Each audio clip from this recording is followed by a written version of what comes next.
Good afternoon, everyone. On behalf of Policy Perspectives Foundation, I'm Manika, Chief Coordinator of PPF.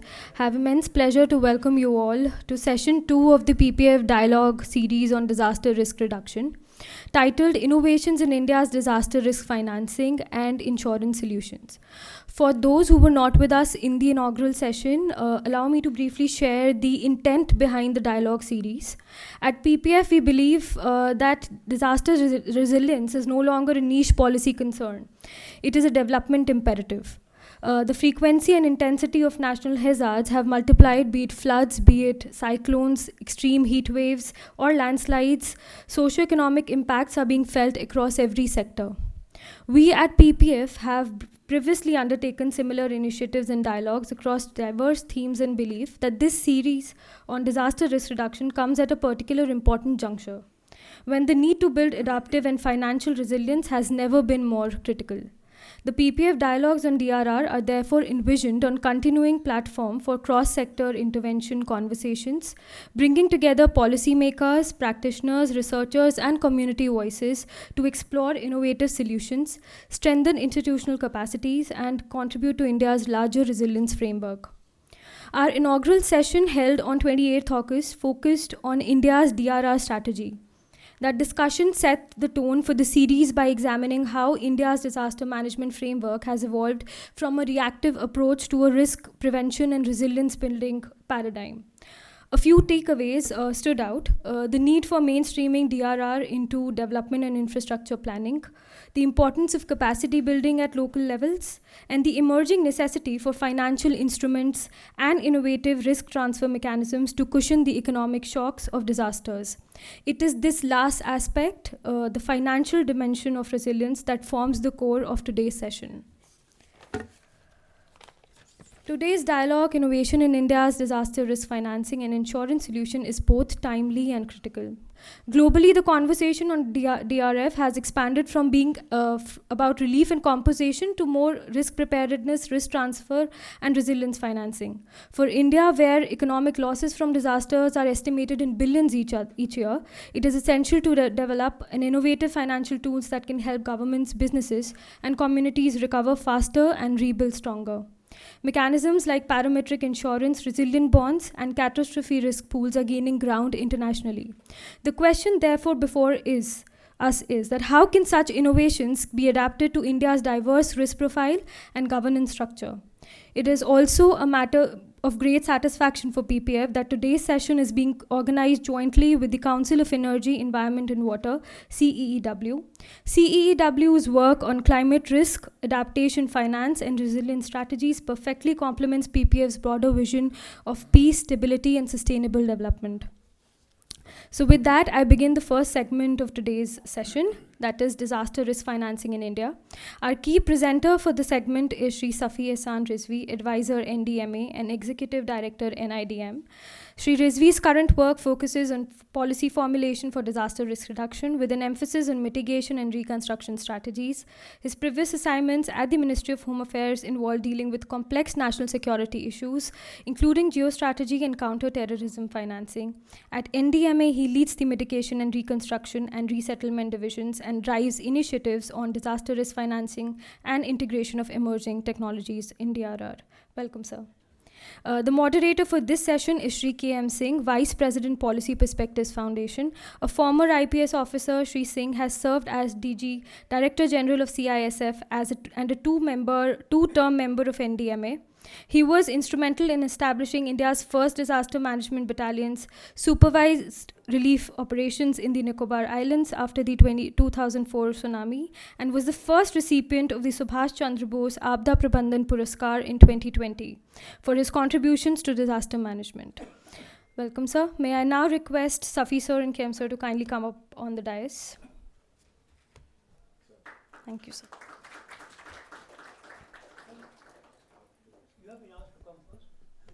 No,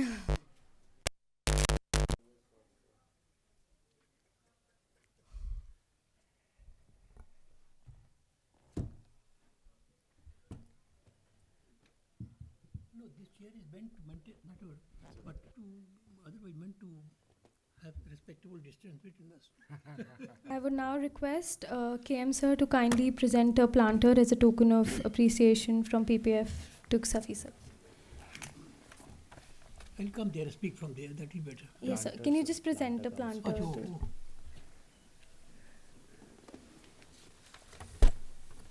Yes, to you.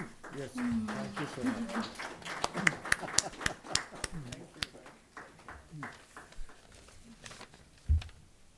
I would now request you, sir, to kindly present your welcome address and opening remarks. If you would like to come here. I'll come. Yeah, sure.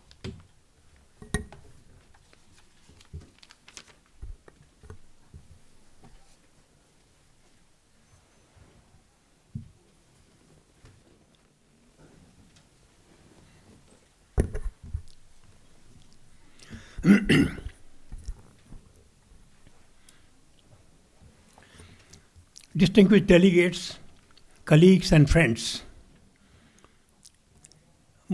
Manika has already welcomed you all, but on behalf of PPF, I extend my hearty welcome to you once again.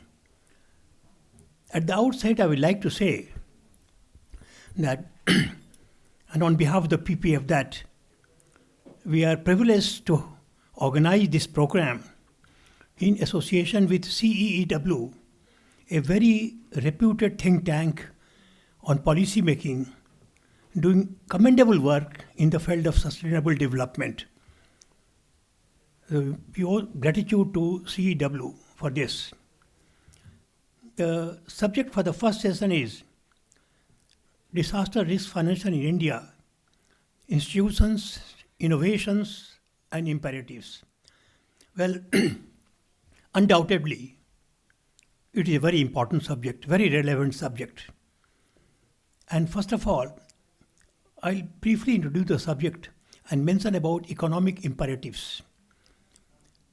Economic imperative is that India faces huge loss of economic losses every year due to natural hazards. But only 8% is secured by insurance. Remaining 92% are to be borne by individuals, communities, and the government. Well, this is not a sustainable thing, and because of this, the recovery gets delayed, the victims are led to borrowing and financial distress, etc. So this is not an acceptable thing, and there is a need to have an integrated risk transfer and insurance instrument in our national disaster management policy. Other imperative is that India is one of the worst affected or most affected country from any disaster, all sorts of disasters. In that field, while a lot of work has been done in the field of response, but as far as the financial burden is concerned for recovery, it is still borne by public exchequer. This is also not sustainable.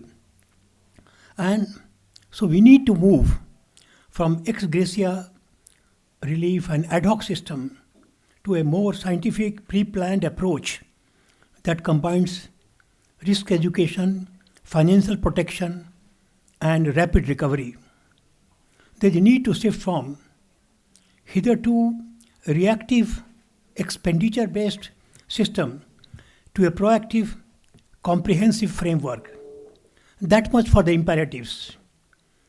The other issue is institutions.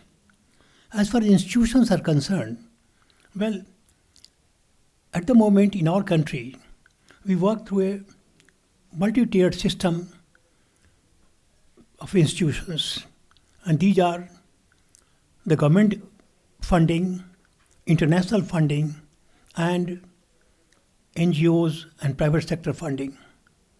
As far as the government funding is concerned, the Disaster Management Act 2005, which is a very visionary piece of legislation, already has a provision. It's a section 46(1) of the Disaster Management Act mentions about what is called National Disaster Response Fund. At the same time, the Act also mentions about the states. Section 48(1)(a) mentions about a state disaster response fund. In pursuance of this, the 15th Finance Commission has taken a major bold step. The 15th Finance Commission recommendation is applicable from 2021 to 26. And in that, they have recommended what they call National Disaster Mitigation Fund. And they have provided 13,693 crore for the National Disaster Mitigation Fund. And similarly, the 15th Finance Commission has also provided 32,330 crores for the State Disaster Mitigation Fund. So that much funding has been provided, but it's not only money availability, but how to be utilized, when to utilize, how to do risk financing, that's very important. But besides the government funding, as I mentioned, we have international institutions which also provide aids. These are World Bank, Asian Development Bank, UNDP, UNDRR, and another very major initiative of the Government of India, what is called CDRI, Coalition for Disaster Resilience Infrastructure. So these are the institutions through funding comes. And third I mention is the private sector, where funding from CSR, Corporate Social Responsibility, Prime Minister Relief Fund, NGOs, and crowdfunding, these are there. So these are the various imperatives and institutions. But still, globally we are far behind in the field of risk transfer or insurance, risk insurance. Many of the countries have gone for very innovative models of risk financing. Countries like Mexico, Japan, Philippines, even Caribbean countries, they have gone for very good innovative model of financing. And it has shown that insurance, if well designed, contributes towards good governance and resilience, and not just compensation. Then further coming to what is the situation in our country, well, the next speaker, Safi, he will speak on this subject. But what I believe, that NDMA is also planning its strategy for disaster risk financing. And this is a multi-layer financing architecture. First is insurance of infrastructure of public assets like hospitals, schools, and transport system. Second is micro-insurance scheme for vulnerable communities like small farmers, daily wage earners, etc. And third is parametric insurance models that trigger payouts based on rainfall, wind speed, or flood depth, enabling immediate liquidity after a disaster. And lastly, of course, in this NDMA strategy, I am told, is national disaster risk insurance facilities that pool risks and share insurance among states. I also believe, and I think Mr. Safi will speak more about it, that NDMA and IRDA are having consultations to develop an appropriate framework for disaster risk insurance. With this, I'll conclude my inaugural address mentioning that let us hope that this initiative of PPAF with CEEW, we are able to identify appropriate ecosystem for risk transfer or insurance in the field of disasters. Thank you very much.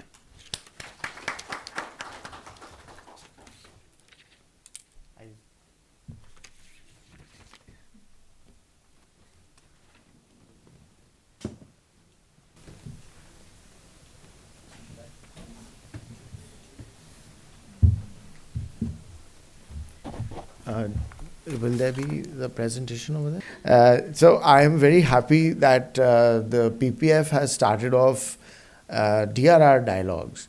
Now, I do understand that PPF has its members, its former members, and its founder members have all been people from my past life, as in the national security side. I wonder how I'm aware of that. But this new life that I came into, as in disaster management, as essentially climate security, I found serious number of parallels.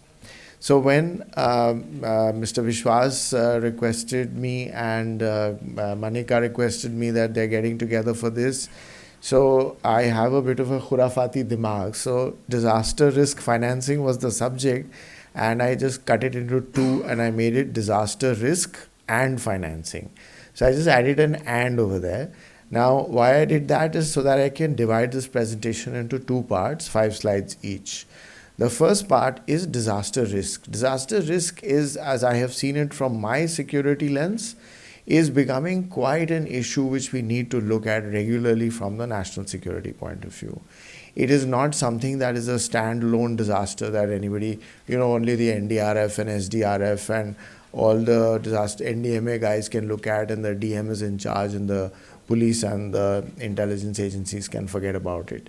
So in a very short 3-4 slides, I was thinking while I was sitting here that having brought in CEEW into this, I must say that I have seen this organization for the last 2 years as a council for energy, environment and water. The ability to collect data, not just from sources that are not open, but also open data, the ability to bring it together, the ability to analyze it. Everybody claims to do it, a lot of academics claim to do it, but these guys have done it very solidly. If you see some of their reports, especially the one on monsoon and heat, these two reports will show you that there is something in this organization that it encourages that kind of data analytics. So if that data analytics and our ideas about national security and in the appeal to CEEW, I think PPF and CEEW can really work together in the future on this field of national security being merged in with climate security. And I'm willing to freewheel on any number of ideas over a cup of tea or something stronger. So disaster risk, the first part, I just thought I'd do this very basic philosophizing. And what is the commonality or the distinction between national security and disasters? Now, we've had a lot of debates in disaster management, which Mr. K.M. Singh will surely be aware. Everybody asks you when they join the organization, what is a disaster? So everybody goes scurrying around looking here and there for a response. At the end of the day, Google gives you a very nice response, an event that overwhelms. So, but then an event that overwhelms can always be a terrorist act, it can be a bio attack, it can be a WMD attack, and it can also be a landslide of magnitude of very high order. So there are 3 things which are common between how disaster management works and how the security system works. The first is preparedness. Both of them require preparedness. What Mr. K.M. Singh mentioned about 15th Finance Commission, they have enshrined that word into financing. Preparedness has become an important part, that 10% of all the $30 billion is spent on preparedness and capacity building. So that word is what the police on the ground and the intelligence people, they all work on preparedness for that terrorist event which may happen. So you try to be prepared. Mitigation is to reduce the risk. You go bomb Balakot and whatever else you wish to bomb. That's mitigation. You're reducing the risk. Whereas in landslide mitigation, we are basically creating all kinds of slope stabilization measures. For heat, we have a lot of mitigation measures, active cooling, passive cooling, details of which Vishwas and Shravan sitting here from CEEW will tell us about. And response, of course, that what happens after a terrorist or a crime act of crime, we do in response. So these 3 are common factors. So essentially the focus, the theory, the philosophy of both of these are the same. Now what is the difference? The fatalities are very high in disasters. We have seen in the last 3 months where we've had these extreme rain events, because the El Nino and the Indian Ocean dipole were basically neutral this year. So you didn't have a very high heat year, so we thought everything's fine. But then it was a high rain year, and that high rain caused serious chaos in the mountains, especially in the western Himalayas. The fatalities are very high, but do they kind of shake our conscience, except when we see it and say, click our tongue and say, oh, very bad disaster? And when they look at me, my friends, they say, see, since you've come here, all the disasters have increased. So it kind of becomes a matter of mirth. Whereas if a terrorist event happens, even if it's one, and even if one person is killed in that terrorist event, the whole country will talk about it for the next maybe 1 month, 2 months. And then obviously we have very short memories, we forget about that also. Like if we ask anybody in the room which year was the Mumbai attacks, I'm sure some people would make a mistake. Then the fifth and the last point is attention, which I just spoke of. The attention is very high on national security matters and very low on this side. Similarly, the kind of funds that governments, the kind of attention, the kind of resources that go on the one on the left is much higher than that on disasters. So this is a slide we've started using to enhance kind of understanding as well as awareness of the fact that please do not ignore disaster management. Which is why I would be very happy if PPF and CEEW agrees to work with PPF. We at NDMA will surely help you. And then from 1st of February 2026, one individual called Safi Rizvi will be a private citizen, a senior citizen. So he will also be ready to come and speak and write and whatever you tell him to do. Then climate security. So there are these 3 reports I'm putting forth. One is that about 10 to 12 years ago, the Western authors used to write that in India, whenever you speak of climate change, the Indian thinkers or whoever people who used to write, they used to think it's basically a Western construct. It was not something that was high-end in India. This is just 2000, most likely 2014. Yeah, this is a 2014 study. Then you go to Australia and you see that they have published a report. Imagine when a government publishes a report, there's a lot of reports and work that has been done behind that report.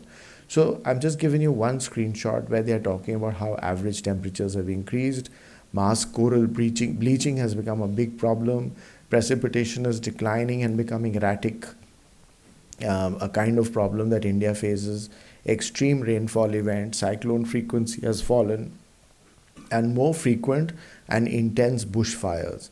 Now bushfires, all of these are our problems as well. And if we read this 14-page report, you'll find many, many more such things which we can also relate to.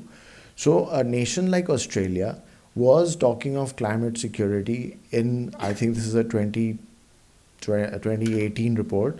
And they were also connecting climate to their national security. It's a very interesting report. There are several countries that have issued this. And the armed forces have. An occasional government organization on the security side had looked at it, but it has not forefront. It is not in the forefront. And Americans, of course, never left far behind. They have a complete adaptation plan for all their defense forces all over the world. And also they are studying in a very different way how this thing can be dealt with. Then, which I'm not mentioning in this presentation, there's a lot of work being done by 2 or 3 nations on using climate, changing climate for, negative purposes. So that is something which is a matter of serious concern, and that unless we study what those purposes are, how will we know? So I don't see any think tank in India working on this. So there's a huge gap if we like to take that up. Now, what are the impacts of these disasters? So there are 3 basic impacts. On the strategic side, like the ammo dump got washed away in the Gulf in Sikkim 2 years ago. Your infrastructure and communications was so badly impacted.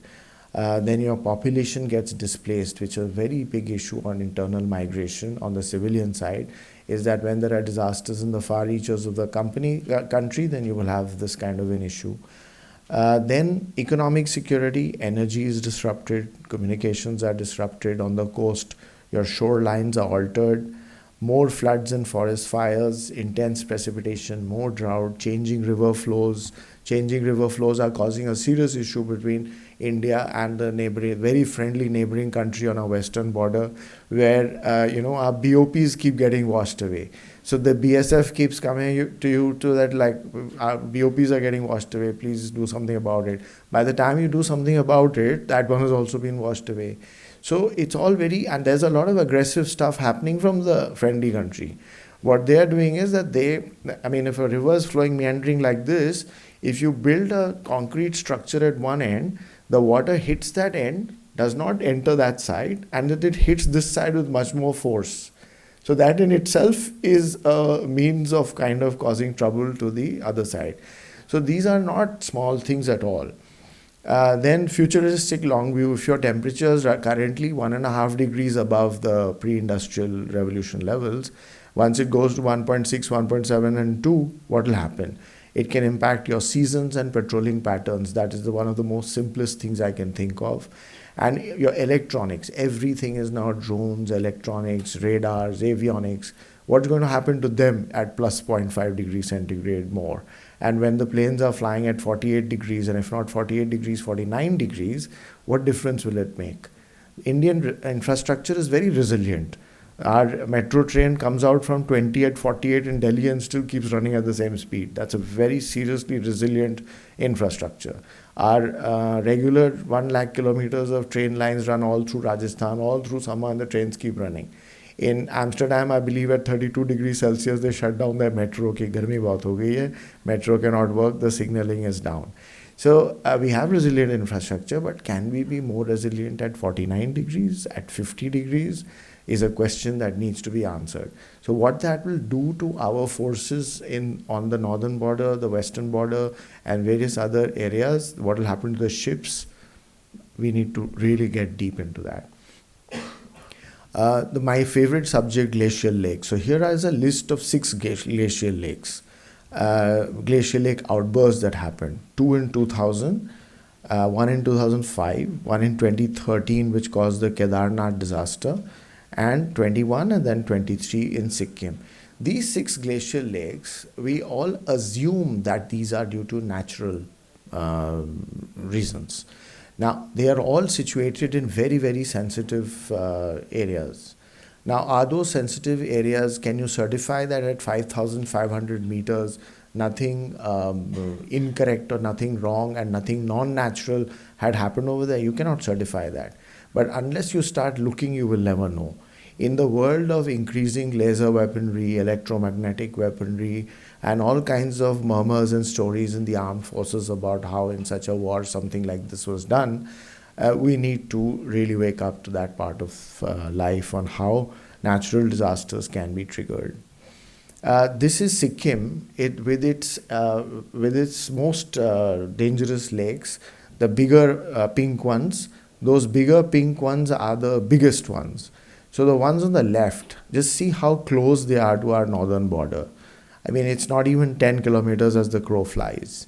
And almost all of them. Now, is there or is there not a case to study both subjects together? And what that one lake, that the two on the left, the second one on the first one on the left is the North Lonak Lake, and the second one is the South Lonak Lake. So South Lonak Lake was the one that just came off. So how did it come off? This huge chunk fell off into the lake. Now, was it natural reasons? Was it an electromagnetic intrusion? Was it physical? We could not even investigate it, because on the 3rd of October ke baad, the weather was so bad, you just couldn't go there. So you cannot even check what's going on. So there is a question. And I'm just creating a hypothesis that we need to look at these things deeper. So our hazard forensics should be as good, if not better, than our crime forensics.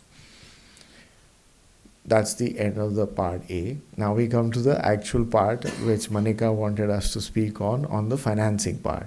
So this is short 3-4 slides, just to set the stage for the discussion we'll have in the next session and the questions.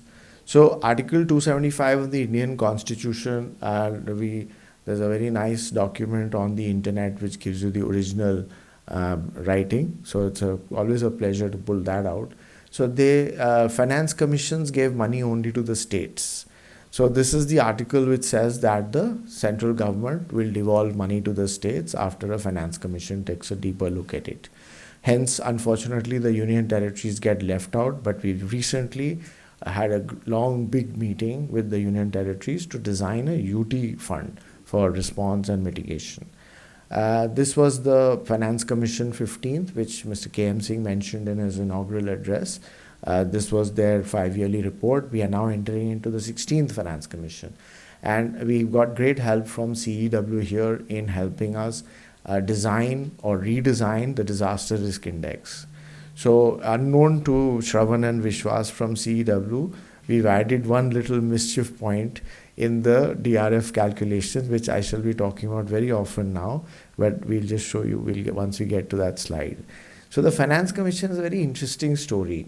As again, Mr. K.M. Singh, actually he stole my presentation and he made all the points from there. I am so sure, sir, because you have just preempted me on everything. And so the point that you mentioned about all the funds being only for response and for relief, that is what is shown in this slide. So the second Finance Commission only gave something called margin money to the states. And second to ninth, it continued like that. They just changed the name in the ninth Finance Commission. Then by the time you came to the 10th, the amounts got larger, but it still remained relief fund. And then you came to something called a contingency fund, which I thought somebody learned better English at that time. And 13th Finance Commission, the SDRF, State Disaster Response Force. It was always response and relief. 14th Finance Commission, it became a risk fund, which is a better name. But 15th was the only one that actually started creating the windows in which we spend all the money that we do, which I'll show in the next slide. So this is the total amount of money that it put forward, the Finance Commission, for 5 years. And they very smartly divided it into two parts, pre-disaster and post-disaster. So in the pre-disaster part, they could have 30%. Of all the 30 billion, 30% is pre-disaster. So of this 30%, 20 percentage points go to mitigation, which is risk reduction of risk of that hazard, and 10% for preparedness and capacity building, like training, getting the communities aware. Like for glacial lakes, whenever our teams go up on expeditions, the local communities, they deify those lakes. They say this is a supernatural deity, do not touch the lake.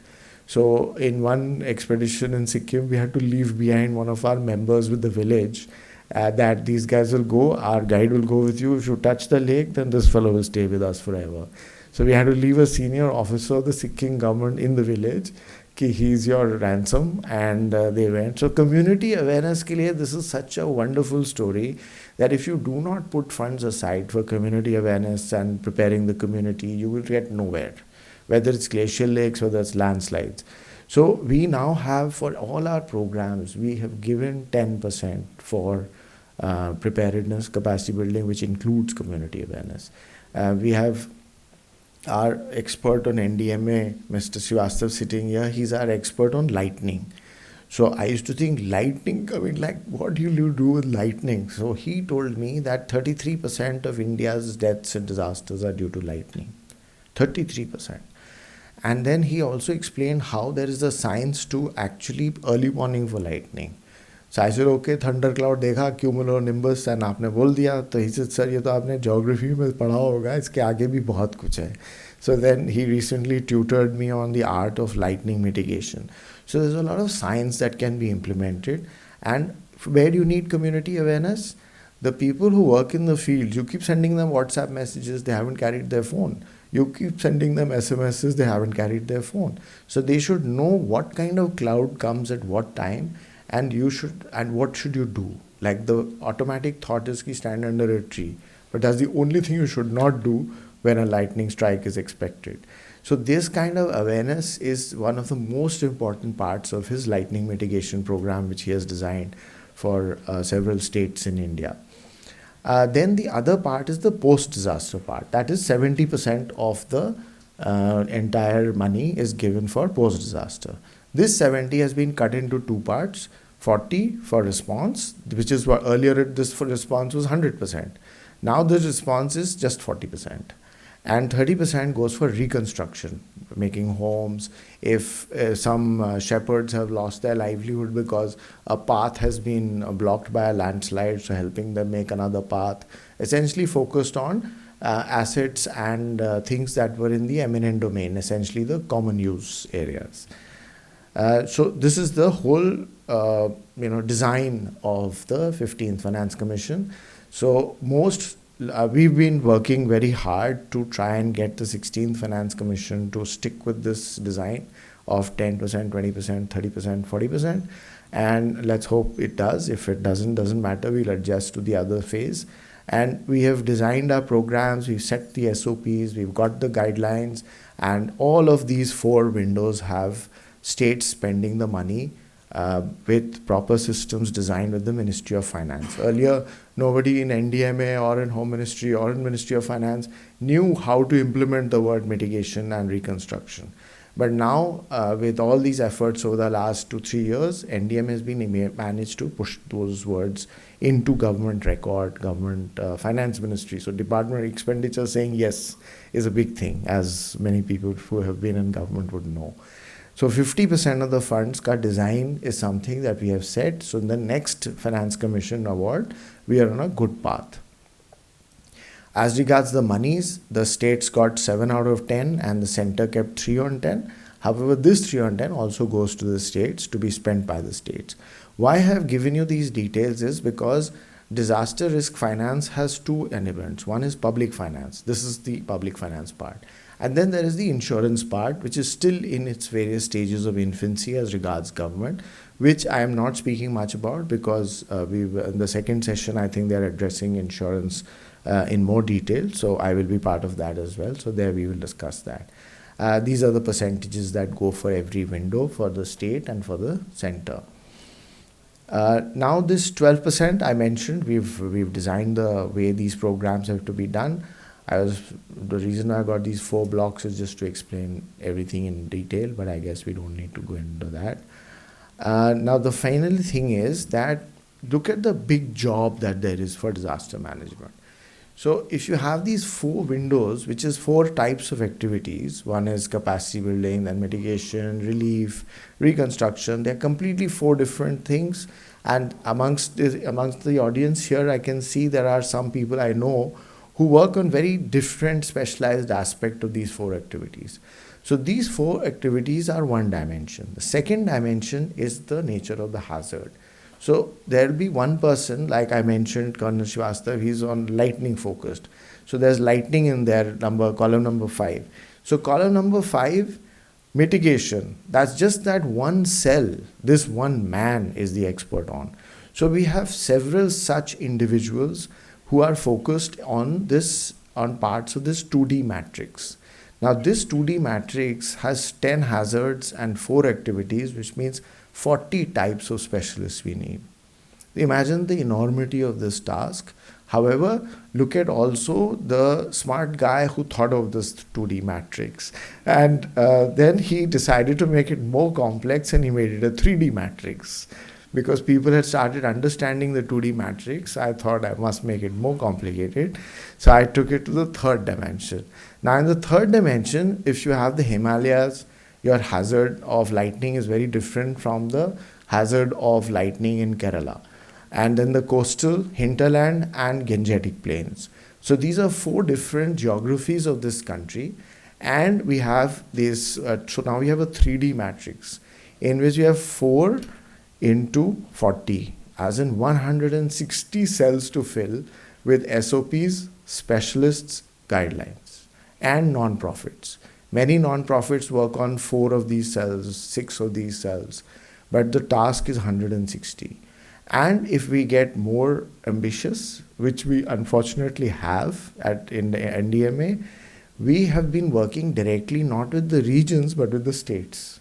So our problem is now 36. Instead of these 4 regions, we have 28 states and 8 union territories to work with. Each of them has their own administrative machinery, own financial story, and own request.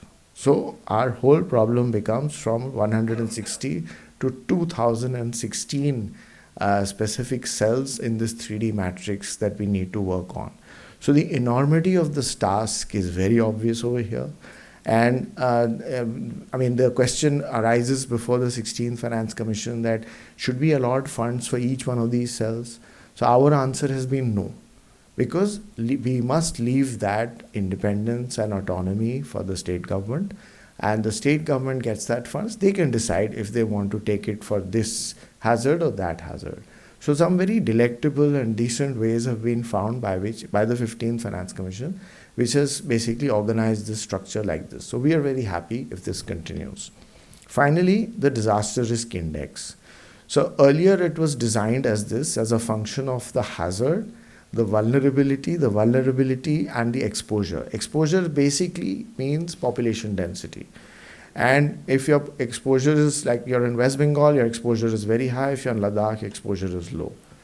And if your hazards are 12 out of 12 or 4 out of 12, obviously you're lower on 4 out of 12.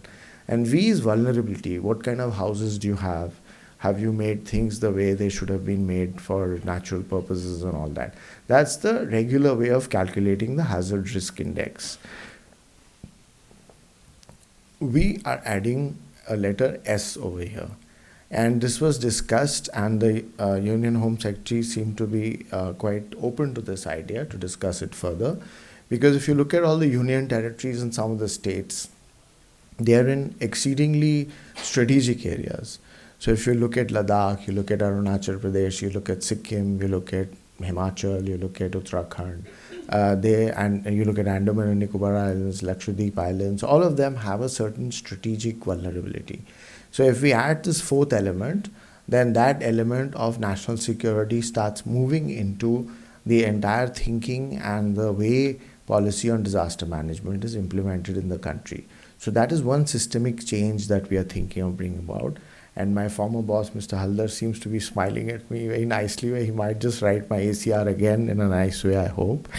So Mr. Haldar, I must say, was the first guy I met when I joined the IB.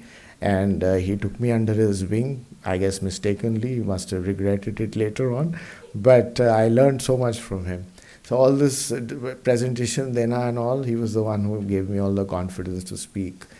So then we've gone and made this, every district we have categorized into whether it's a multi-hazard prone district or not. We've put a ABC type of analysis. So we've got 150 out of 750, which means 20% of them are multi-hazard prone districts. This is eventually going to get about 30 crores per district over a period of 3 years. The district magistrates we will work with directly and help them design their own programs. Similarly, we are designing a program for 5% of India's panchayats. There are 250,000 panchayats, village panchayats, and 750,000 villages. So we can't work with every village. So 250,000 panchayats, we've taken 5% as demonstrated model panchayats. And we are working with the Ministry of Panchayat Raj. We have a 500 crore program which is currently under design and final stages of approval. So we will get the village panchayat to own and to make its own disaster risk reduction program based on the vulnerability it has. And one big discovery that I found after coming into the civilian department of NDMA was that every ministry and government of India has built a lot of good systems. Like just yesterday we were seeing with Dr. Shweta, who's our monsoon expert, she's sitting here, we were seeing a thing called Manchitra of the Gram Panchayat thing. So they have 3 centimeter resolution drone surveys. Centimeter. And they've mapped out each house and each chhat of every home. They've done it for 1/3 of the country. Stupendous, and it's just available. So all we have to do is tell them that please add these 2-3 hazards, and they are very happy to do it. So Government of India has already in its ministries done a lot of work which even one arm of government may not know.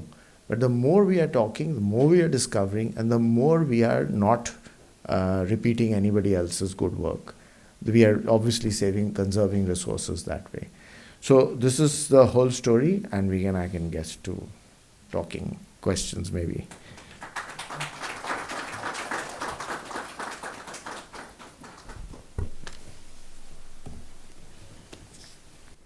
Okay.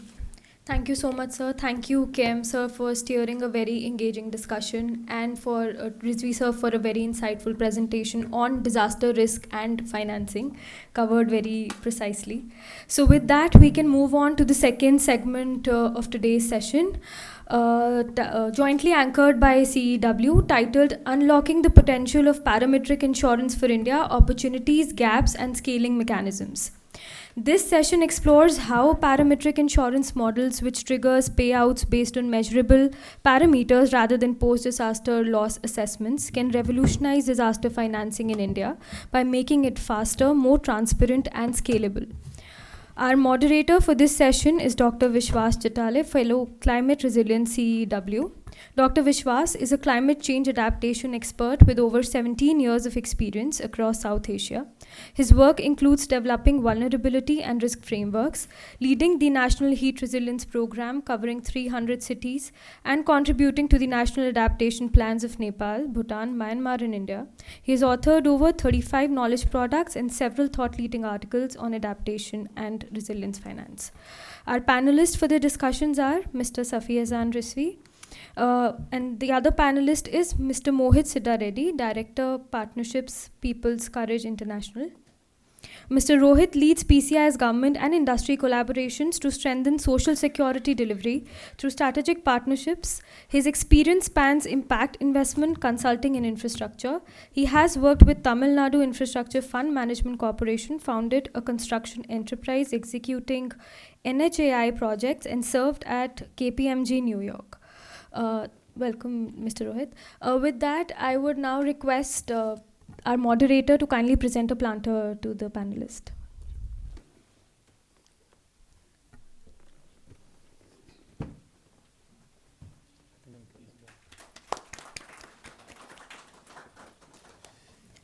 Thank you. Over to you, Mr. Vishwas.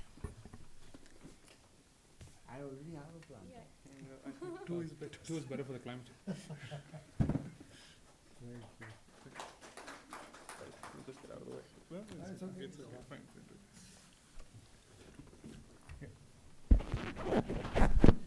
So, first of all, thank you to PPF for giving us this opportunity. I think it is on, right? Yeah. Yes.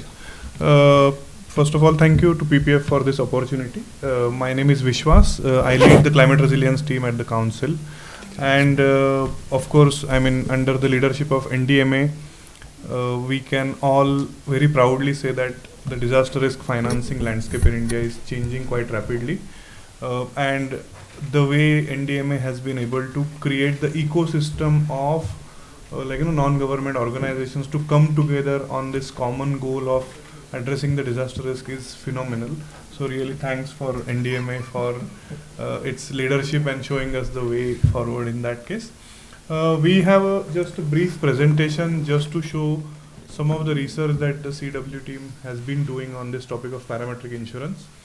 Some of you might be aware of the topic, but we would like to bring everybody to the same page in order to understand that what does parametric insurance mean and what have been some of the case studies in the Indian context, and then we will take into the we'll go into the question and answer session. So I will request my colleague Shravan Prabhu to give a brief presentation on this topic. You might not be able to see. You might not be able to see. Maybe you can. Eyes in the back. Yeah, we can. Yeah. Eyes in the back of the head. Okay. Should I start or do you want to shift to that? No, that's okay. Fine? Okay. I think it's Yeah. So thanks Vishwas, and great pleasure to be presenting. So the title of the presentation is taken from a very famous op-ed written by you, sir. It says The Promise of Parametric Insurance for India. And the idea here is to basically talk about what parametric insurance is, because when we think of insurance, is the first thing that might come in our minds is how do we validate the payouts and the damages. So before getting into it, I'll just introduce CEEW. Sorry. So Council on Energy, Environment and Water is a leading not-for-profit policy research think tank. We are a 330 plus multidisciplinary team, and we work across multiple areas of research which span across transformations, quality of life, and enablers. We are part of the climate resilience team, and I think a lot of work that is being talked about today also falls under this larger umbrella of what sustainable finance is. And we are engaged in more than 20 states, supporting state governments and city governments and local governments in multiple aspects related to climate resilience and disaster risk reduction.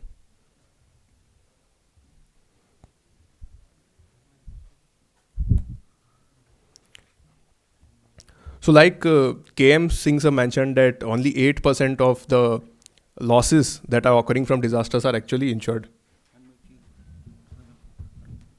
Hello. Oh, flicker हो रहा है बहुत.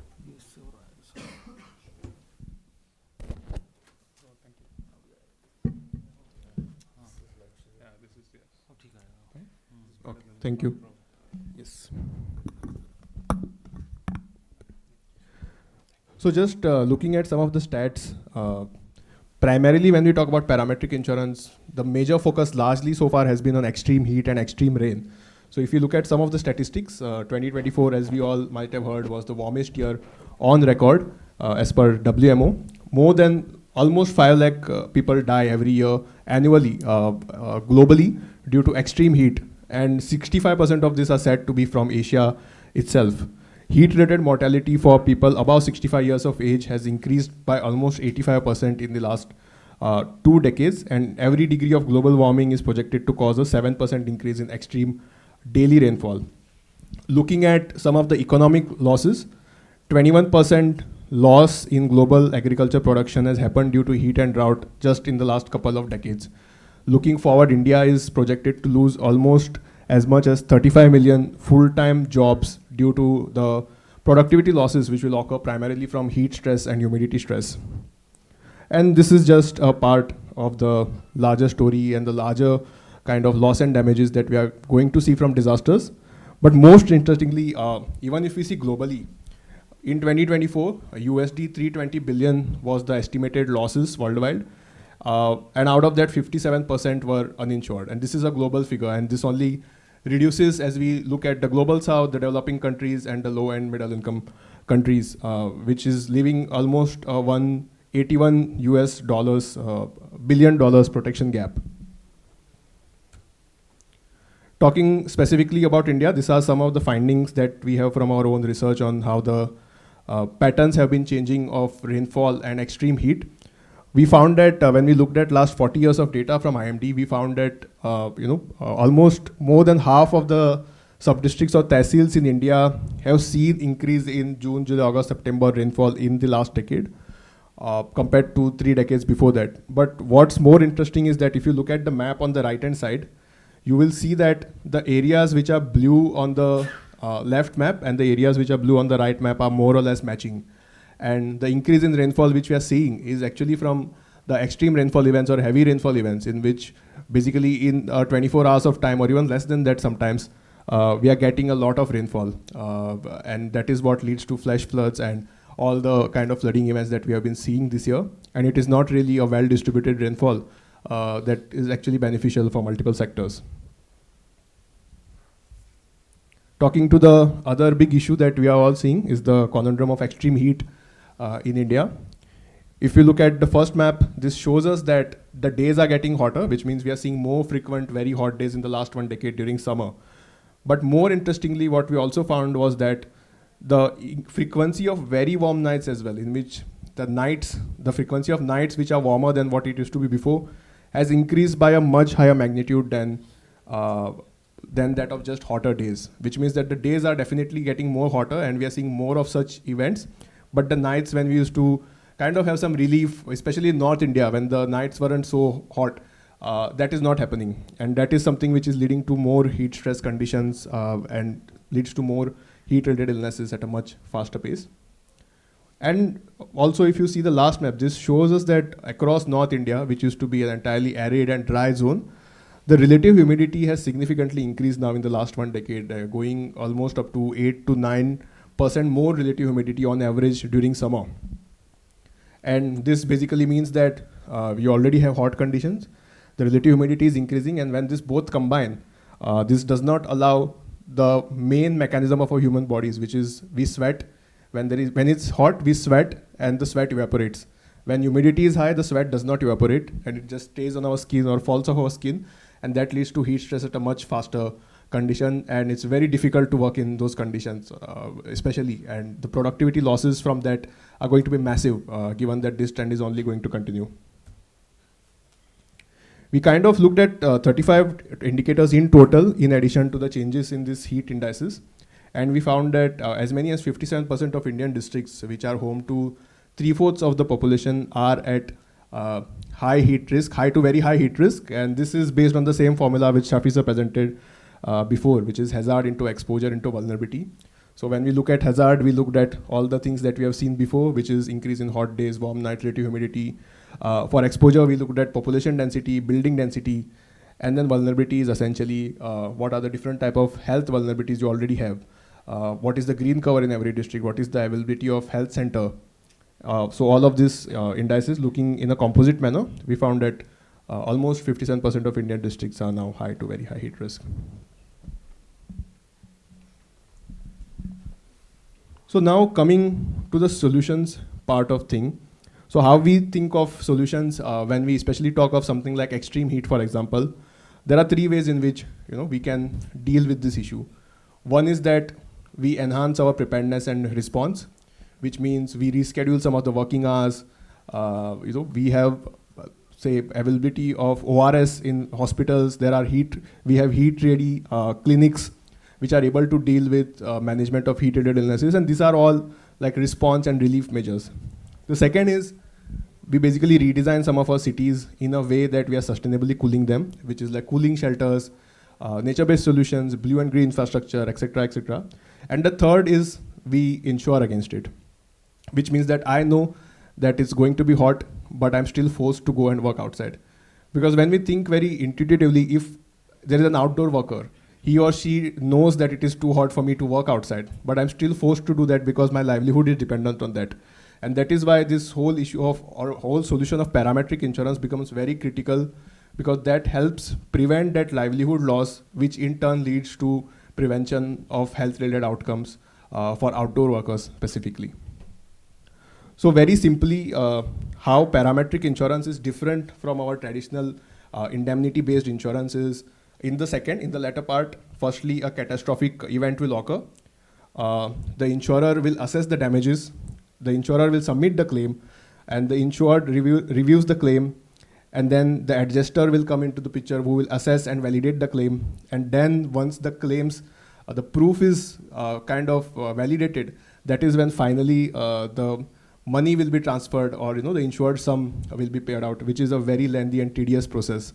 And it's a very demotivating process, because if I'm an outdoor worker or if I need this insurance, I'm not going to wait 1 year on a product that will take me basically 1 year to give that money.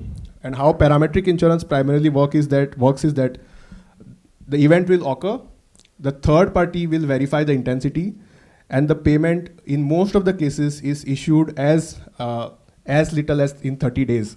And then the confirmation of proof is not even needed in many of the insurance products.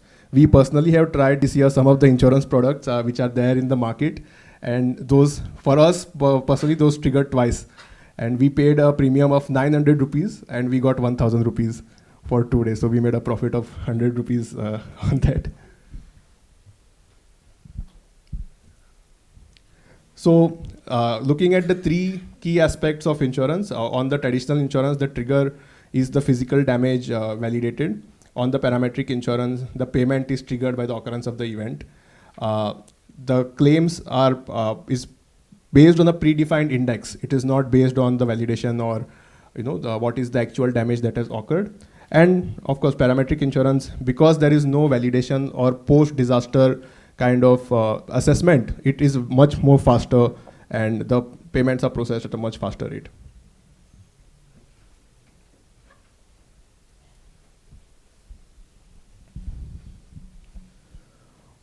So parametric insurance essentially, if you just look at the fundamental concept, it can be covered for all the disasters, whether it's extreme drought, rainfall, cyclones, even wind, for example, or wildfires, earthquakes, flood, heat wave, but primarily from what research that we have done and the products that we have seen so far. Parametric insurance has been done for rainfall and temperature so far, but there's also scope for expanding it to other disasters.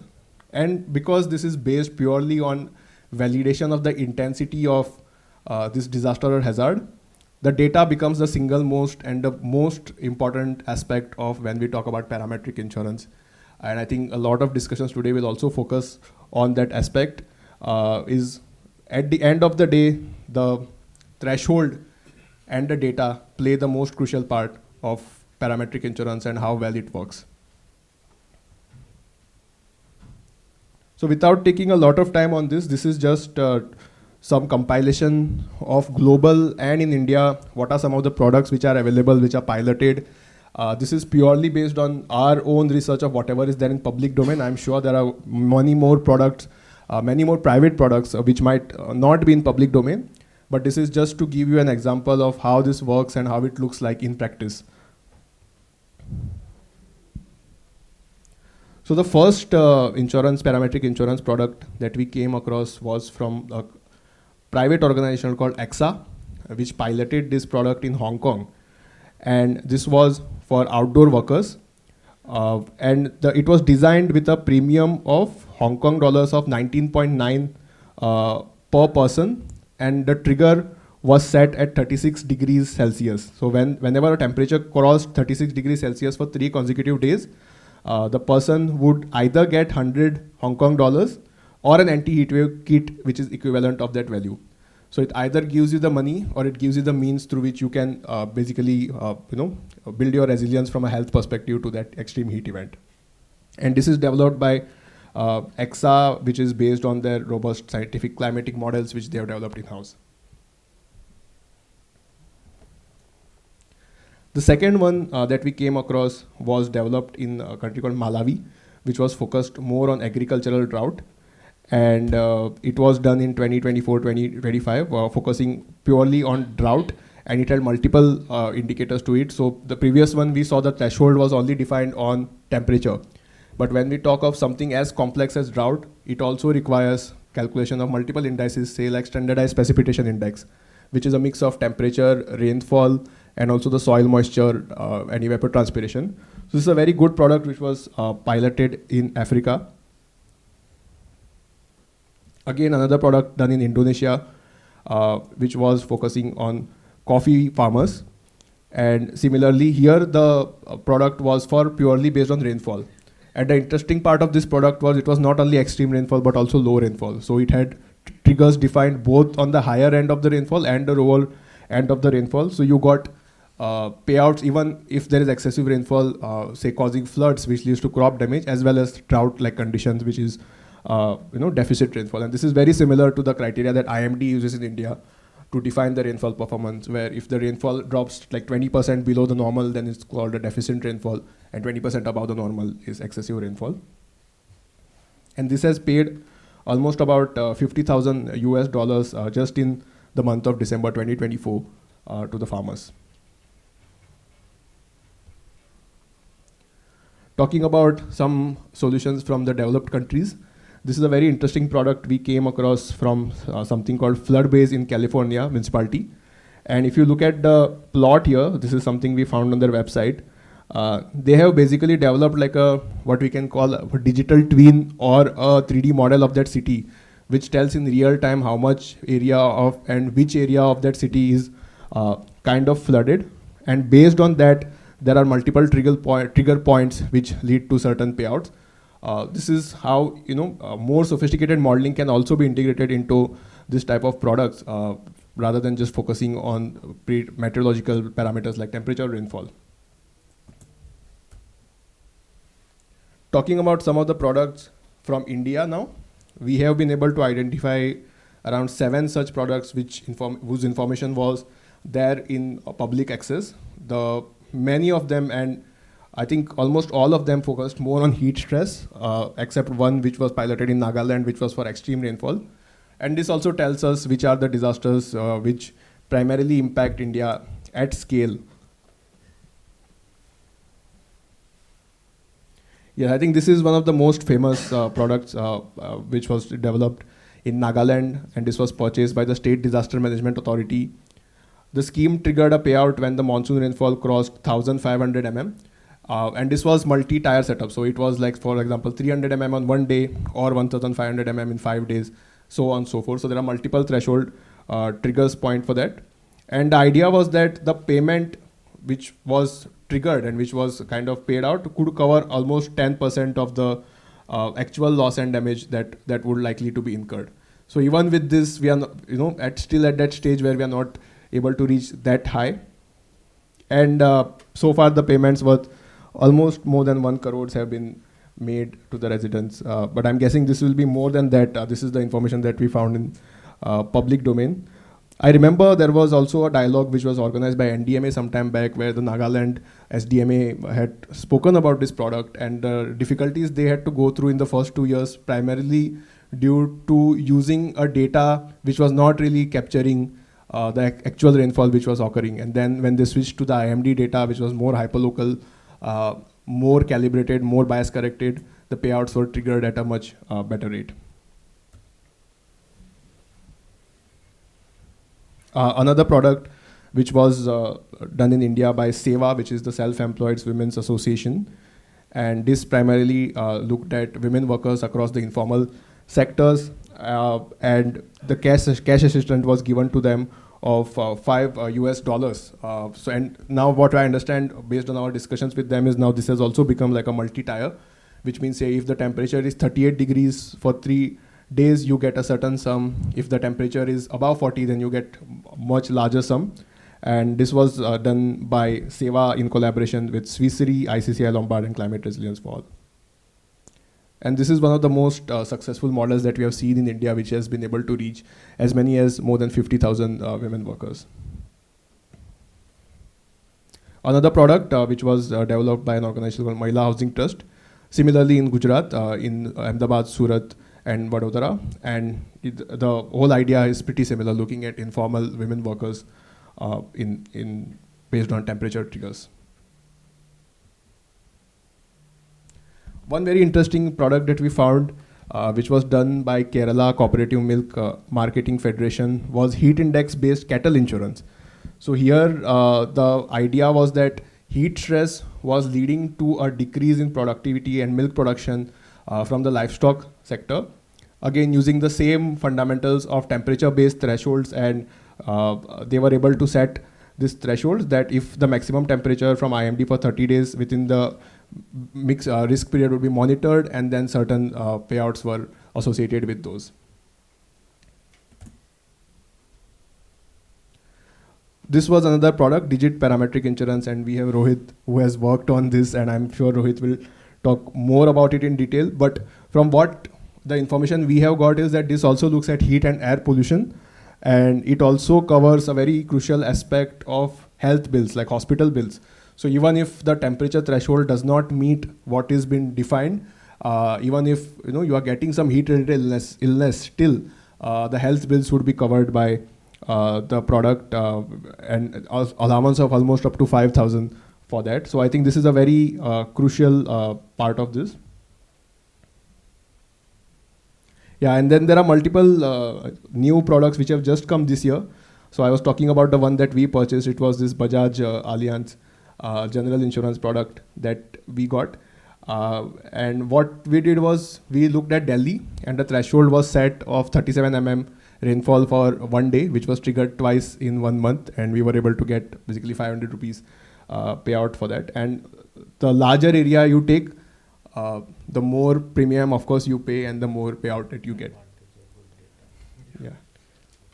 And there's also another product called Nishchit Suraksha Parametric Insurance, which is again based on IMD data as well.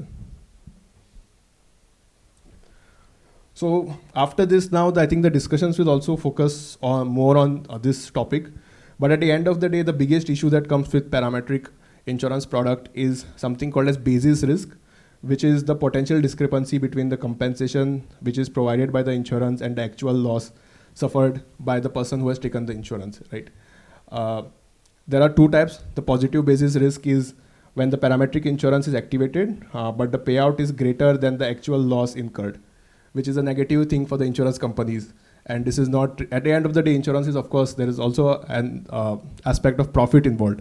So positive basis risk is bad for the insurance company, and a negative basis risk is essentially when the payout is less than what the damage that has been suffered. And that is bad for the communities or the person who is taking the insurance. So far, based on our consultations with people who have taken the insurance, have been working on this issue of parametric insurance, the biggest challenge that comes up is the data challenge. Because sometimes, yes, of course, IMD has made a lot of data open access, but if we even look at the variations that we see within a city, if we take, for example, rainfall, the hyperlocal variability of rainfall is so high that if it rains here, it might not rain in the street next to me. So how do we account for that? Most of the weather stations are located near the airport. But if we go to the center of the city, that is where the urban heat island impact is highest, and that temperature is 3 to 4 degrees more than what we might see on the airport. So how do we account for these data challenges? Do we have good enough data for that? And this also leads to one of the biggest roadblocks in this scaling of products. What we have heard is the issue of trust. How do we trust a product that if I'm going to pay even a premium of say 900 rupees, how do I trust this product? So these are the few things which need to be studied more in detail is what we feel. And just looking ahead, what we aim to do on this topic is one, we are conducting a landscape assessment based on semi-structured interviews for gap identification. We are targeting this to do this with governments, users, insurance companies, and data providers, and try to actually assess some of the gaps which are currently being seen, or the barriers which we are currently seeing in scaling some of these products, because a lot of pilots have happened, but how do we scale this? And for that, a lot of barriers will need solutions based on troubleshooting of these issues. And yeah, I mean, we want to take it forward definitely, and then maybe do a demonstration pilot of a very practical parametric insurance product, focusing largely on extreme heat. And yes, I think I will end my presentation with it. Over to you. Thank you, Shravan. And I hope I am audible. Yes. So, to take our work forward, and yeah, I think that mic will be also useful too. So to take our work on heat resilience forward, of course, we wanted to not only stick with risk assessment and identify where is the risk in a particular city, but also to look into the dimension of different solutions that exist or different solutions that are available in the market. And that's where we, of course, came across parametric heat insurance as one of the products that have been tried in the Indian context, and some examples are there. But having done that almost, I think, over last 2 years, still people are talking about a lot of challenges associated with it. So maybe maybe something in the equation is not matching, and that's why we want to pursue this research and understand that what are the different gaps that are there that will need to be addressed in order to really make it a scalable product. So, I mean, if certain products exist in the market, and if people are going to get benefited by it, it is our duty to understand what gaps exist and how do we address those. And I think in today's discussion, we will be able to at least come up with some sort of way forward. And with that, I would like to open up the discussion. So my question first is to Rizvi sir. I know that NDMA has been looking into this insurance space or disaster risk financing space for a while now. So if you could share some of the insights of some of your recent work on insurance or disaster risk insurance. So when we started looking at disaster risk finance, there was a very important page in the 15th Finance Commission which said that we must look at insurance. However, what was missing is that there was no allocation of funds towards disaster risk insurance. But the Finance Commission had given us guidance that these are the 3 or 4 things that you should look at: livelihoods, dovetailing disaster risk insurance with crop insurance, which already exists in India, and also looking at risk pools and parametric insurance.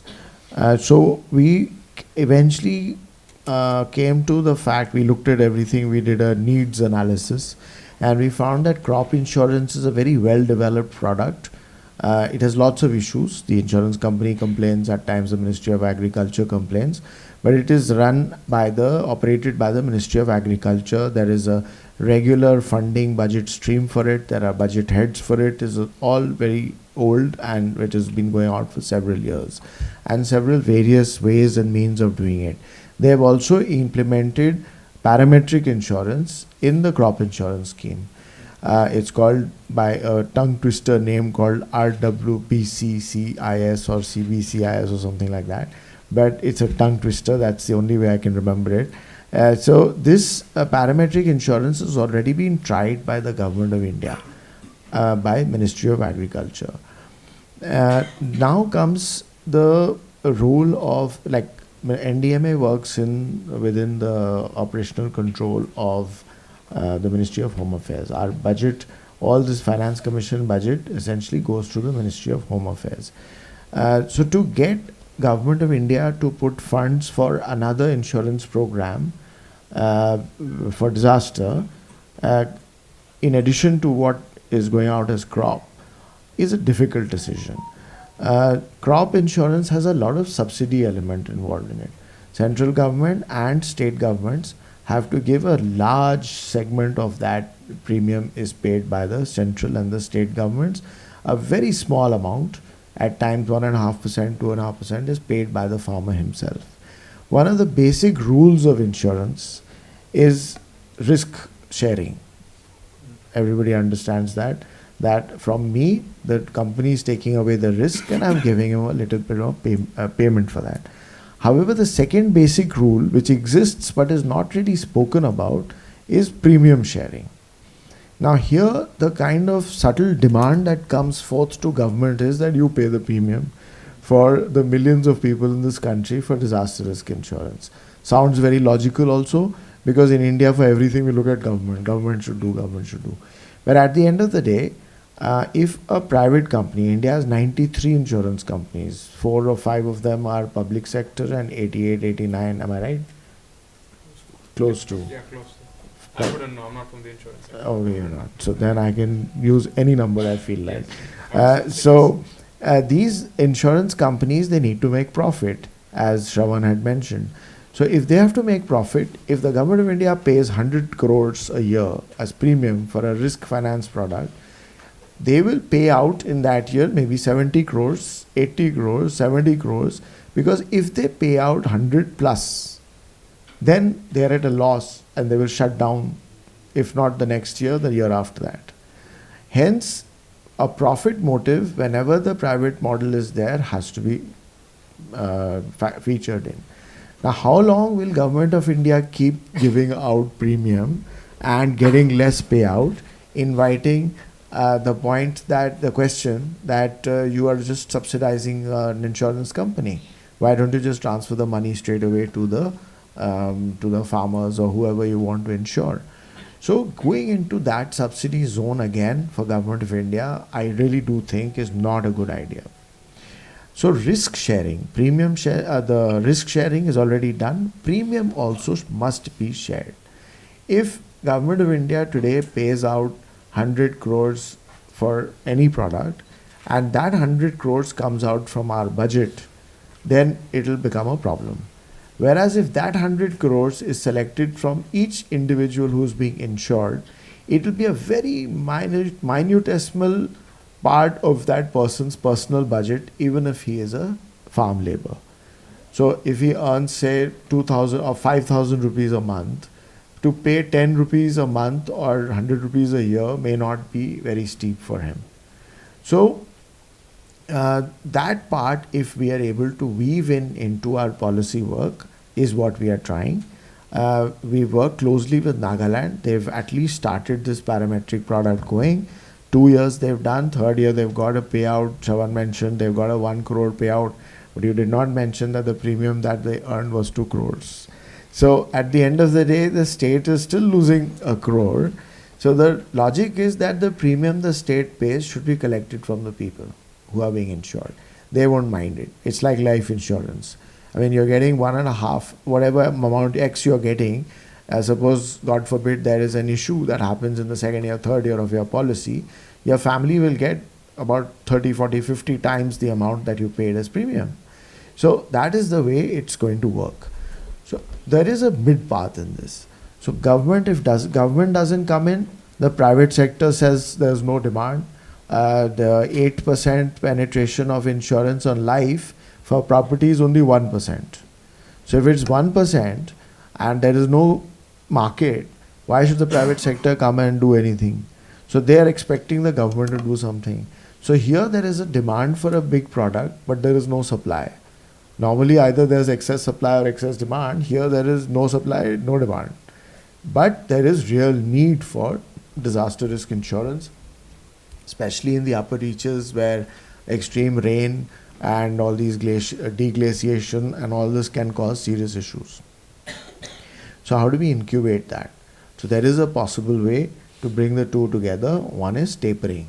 So one is possibly if the government agrees, then they can pay the first year, they can pay the premium, and with the condition that next year we will only pay 2/3 and 1/3 you collect from the public, and it's the insurance company's job to collect it from the public.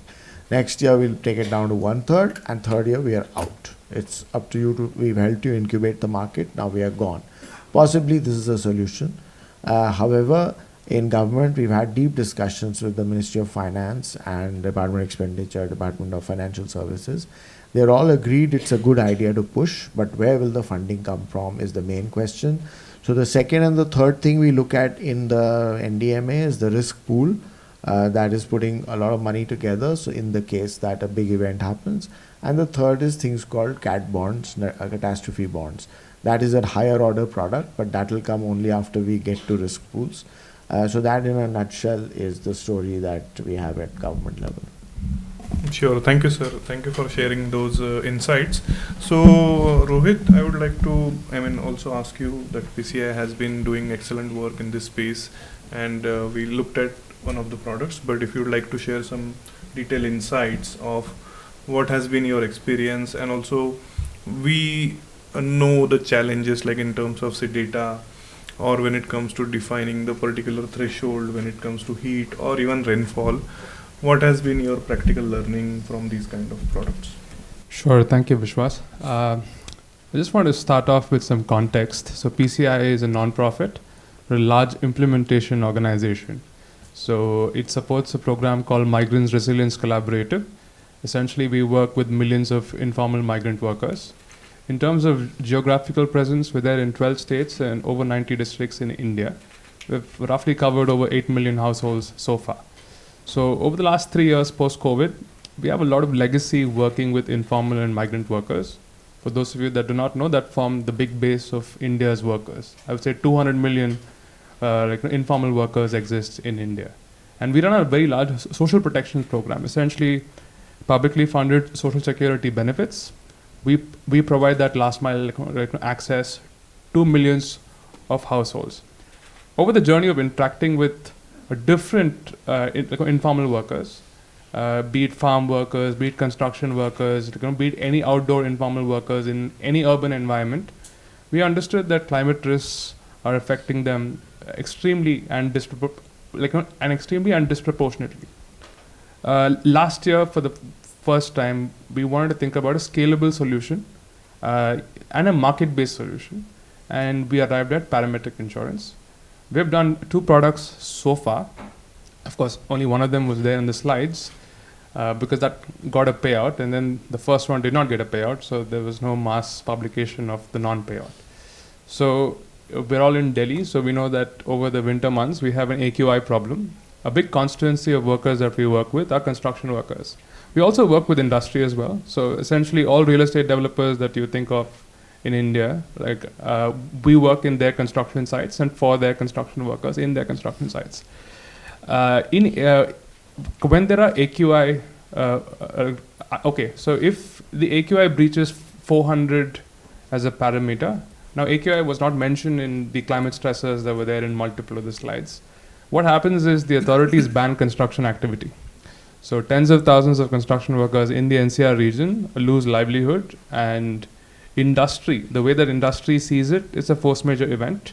They mitigate it by doing certain construction activities that are permissible, but essentially the workers that are there in construction sites, they lose livelihoods because they're daily wage workers. So we wanted to design a parametric insurance product with AQI as a parameter. Of course, the journey of that was extremely difficult because AQI data was only 7 years.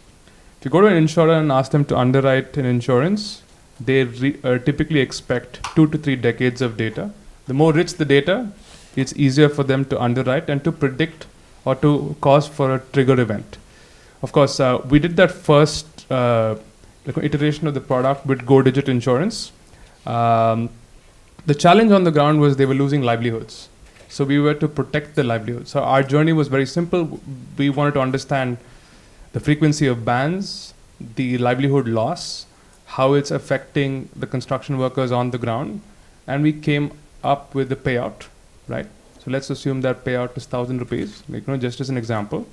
And then we approach multiple insurers with AQI as a parameter with a request for them to design the parametric insurance product. Of course, with 7 years of data, it was hard for most insurers to come forward and to design that insurance product. It's not like heat. Heat has a lot of historical data. Daily maximum temperature has been recorded for decades now.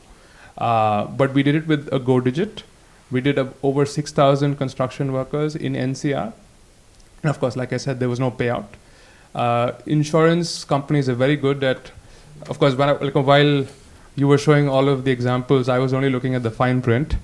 3 consecutive days of maximum temperature, right? The word consecutive is, everybody gravitates towards the 3 number, but the consecutive word gets missed, right? So when triggers are set for the insurance to be breached, insurance companies are smart. If they have a lot of data, then the triggers are set in a way that it's a 1 in 3 year event, 1 in 4 year event, right? So that's another angle as well when you are designing any sort of parametric insurance, is how do you set the trigger? You have a data set that is very reliable, but how frequent do you want that data to be? So in the Hong Kong example, if I remember, it was $20 and the payout was $100.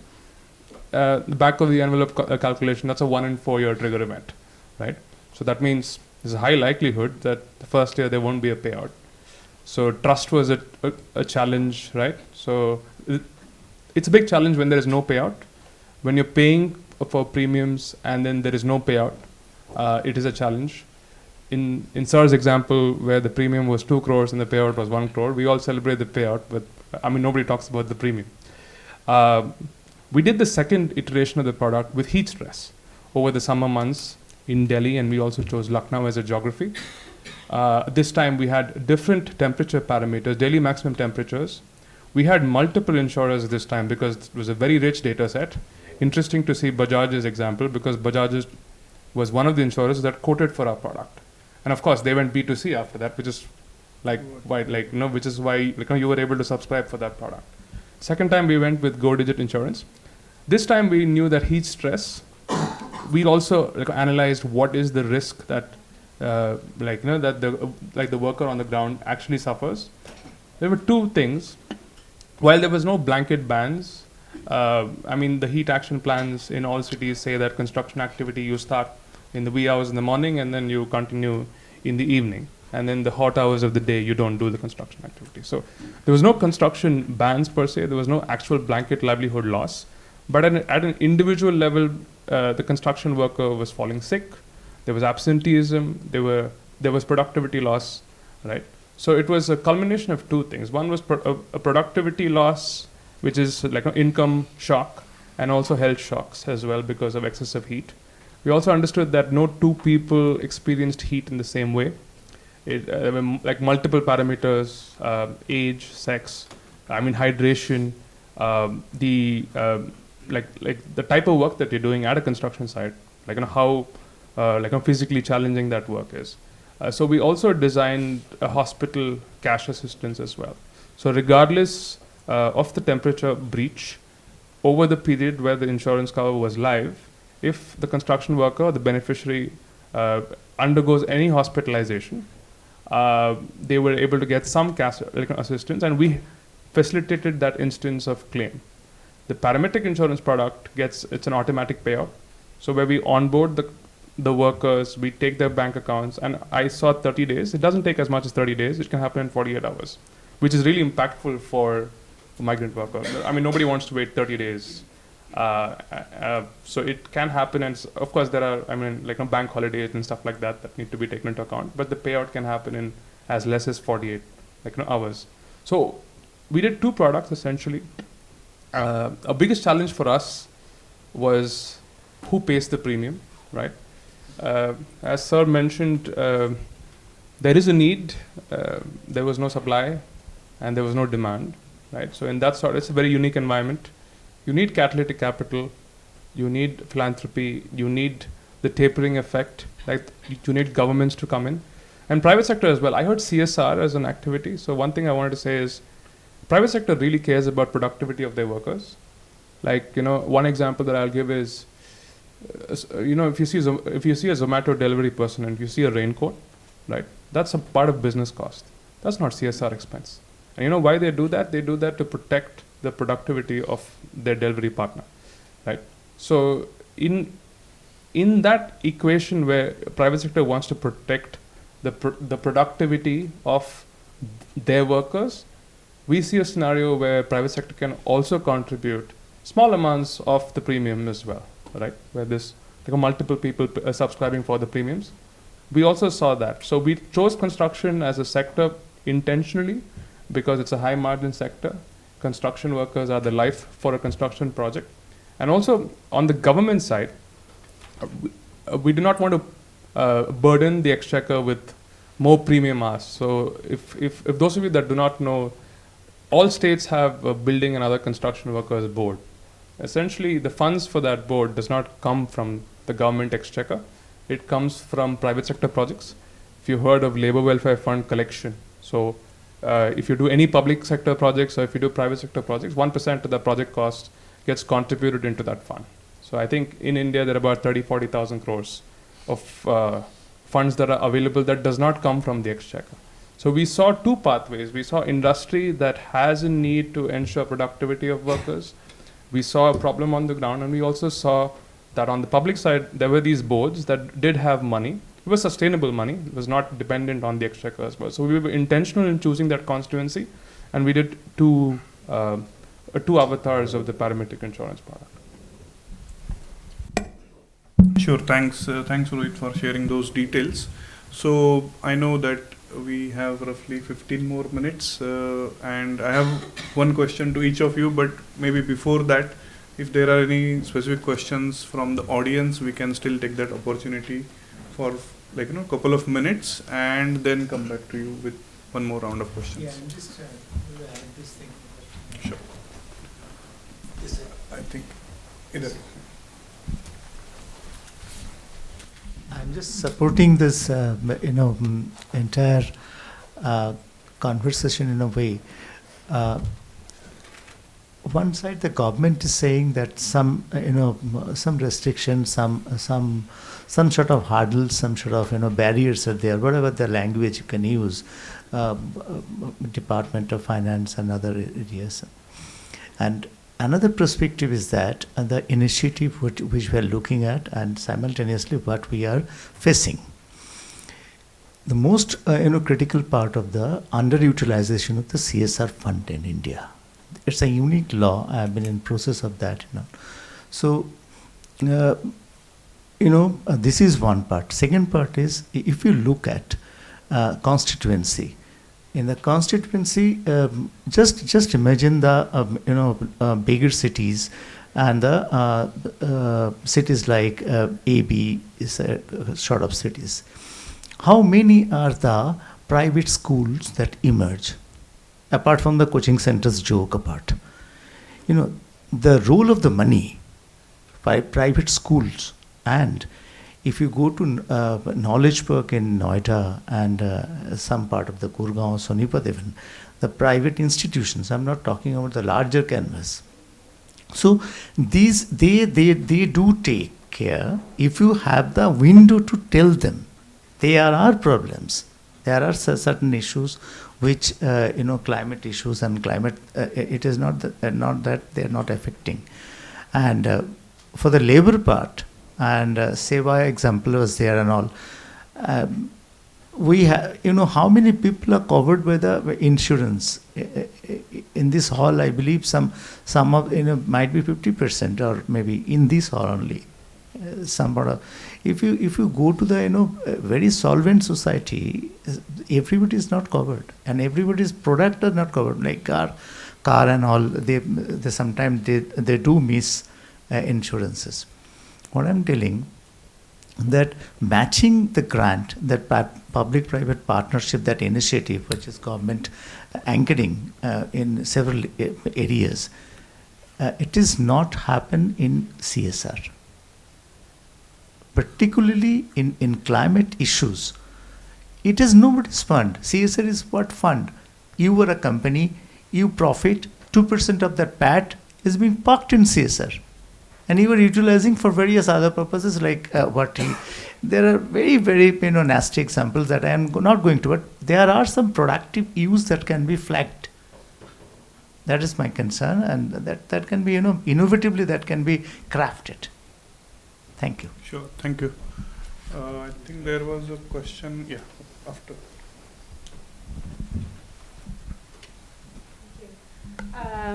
Good afternoon. I'm Dr. Amrita Mishra. I work with an organization called PCI, but I don't think it's the same. PCI. Yeah. So I work very closely with communities, and I've worked with communities for the last 10, 12 years, particularly women's groups. And this is addressed to Mr. Rizvi, please. Sir, you mentioned a lot about infrastructure resilience. But do you see a role for community resilience building as well when we talk about disasters and disaster risk reduction as well as mitigation? So we'll take Sir's questions now. So I'll answer part of the Sir's question, then you can answer Sir's question, and Ma'am's question I'll start with. We'll turn it around so that people don't sleep. Okay. So Ma'am, your point is very valid. Now the thing is that I'll just tell you my personal journey of the word community. I'm a police officer, IPS officer, uniformed police officer who worked the streets in Uttar Pradesh in crazy heat of 50 degrees in Allahabad. And there, who do you work with? You work with the community. I mean, at times you rail at the community, but you do work with the community all the time. Then I worked in the security establishment. There you're like working with just officers, but you're working for the community. Then I come to disaster management, and I see that the word community is so important. Everybody says community resilience, community awareness, community capacity building, and all that. So I mentioned that example of the glacial lakes.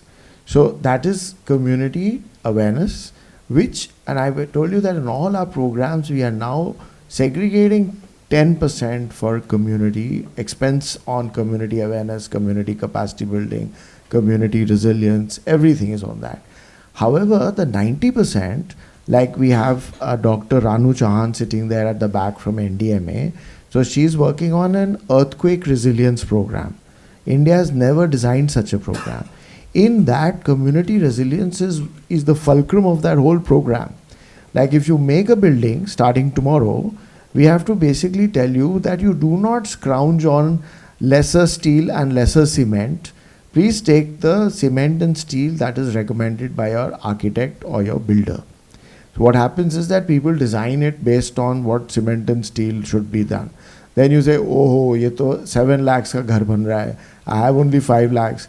So engineer साहब थोड़ा 2 लाख कम करो. तो उसमें the engineer का क्या है? He just reduces the 2 lakh, essentially he reduces the steel and cement required. So that reduces the earthquake resilience of your home that you are building. So the programs are all designed around that one word, ma'am.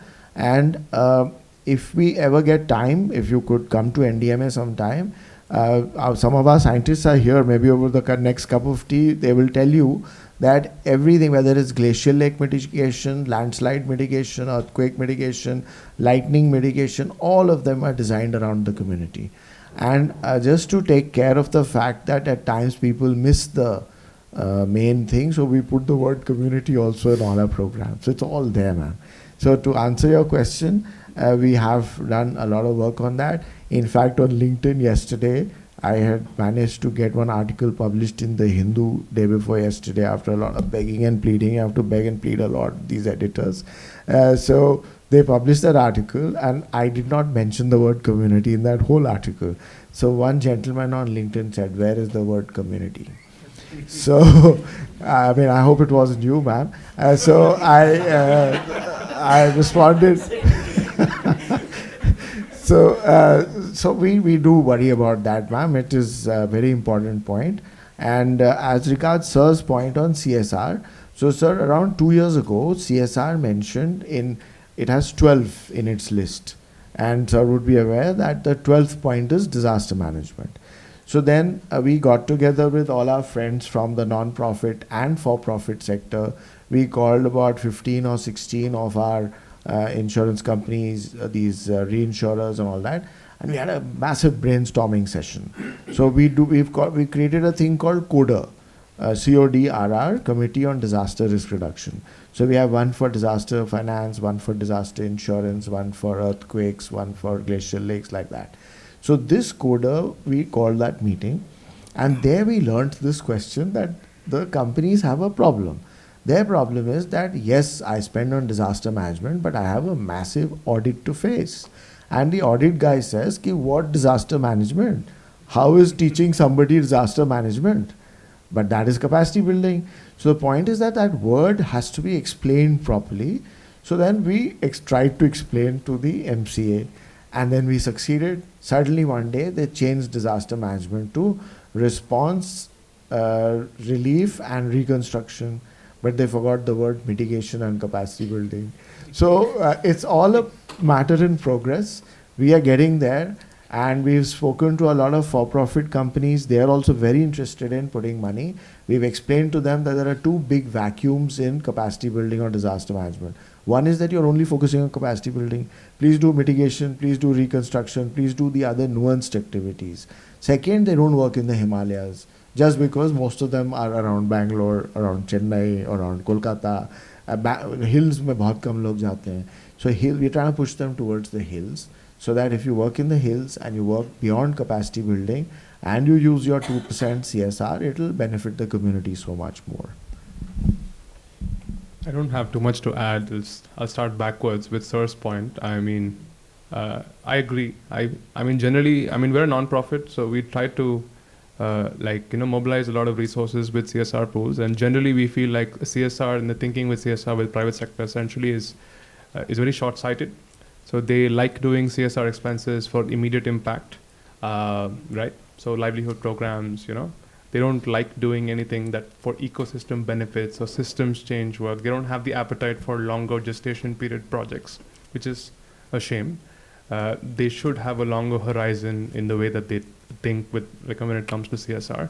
And of course, the other point that I wanted to say about private sector and CSR is, even though by law they're not supposed to do it, that's good for business, but they find ways. They work only in communities that are around factories. So they do things as part of CSR expense, but it's indirectly also to protect their business as well. These are two behaviors that we have seen, and that's inevitable. But over time, that behavior should change when you compare India vis-a-vis a mature market like, say, the US. And to ma'am's point on infrastructure, I'm from a non-profit, but of course I have a background in construction. I have a master's in construction management. So all infrastructure is for communities.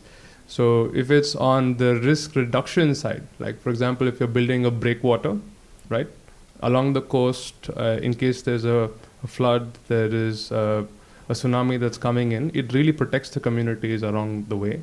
And after the fact, after an event, so if any expenses are undertaken on the infrastructure side, it's to again ensure that the communities have access to roads, access to public infrastructure, so that their livelihoods are not lost, and then they are protected. So infrastructure is not to be seen just as physical assets. It's to be subscribed by communities that are at climate risk is the only thing. So if you see it with that lens, almost all infrastructure is for the people that the infrastructure is built for.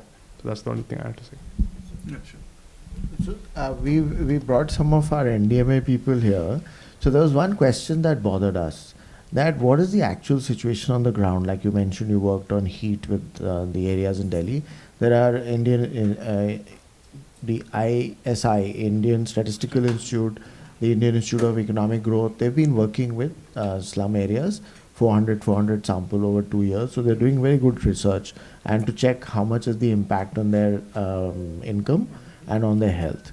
So we decided to launch one of our young people into the slums. So one of those young people is here. So if the young people can stand up, introduce herself and tell us how that project is doing.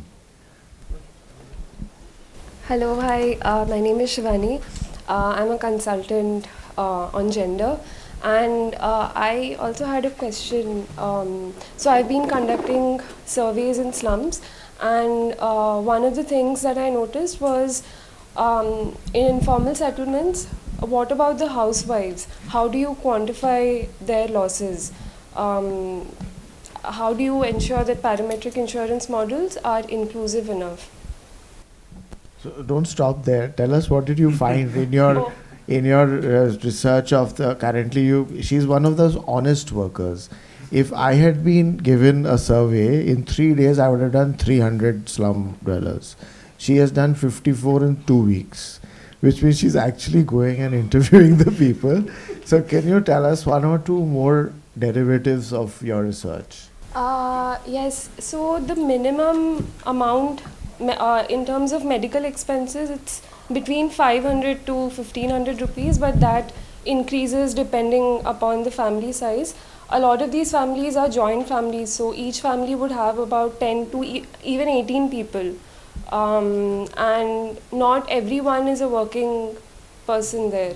Then in terms of access to water, even though the Delhi Jal Board, they do supply water in tankers, the water isn't clean. So they do fall sick very often. Yes.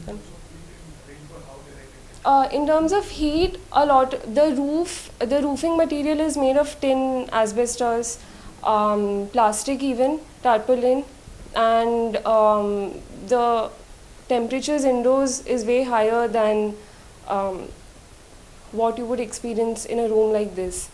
And in terms of rainfall, the drainage facilities are there, but that's also very superficial, just for namesake. I would say people don't come to clean the drainage facilities, and there's dengue, there's malaria, there are a lot of health issues that people face. Great, thank you. So would you like to say?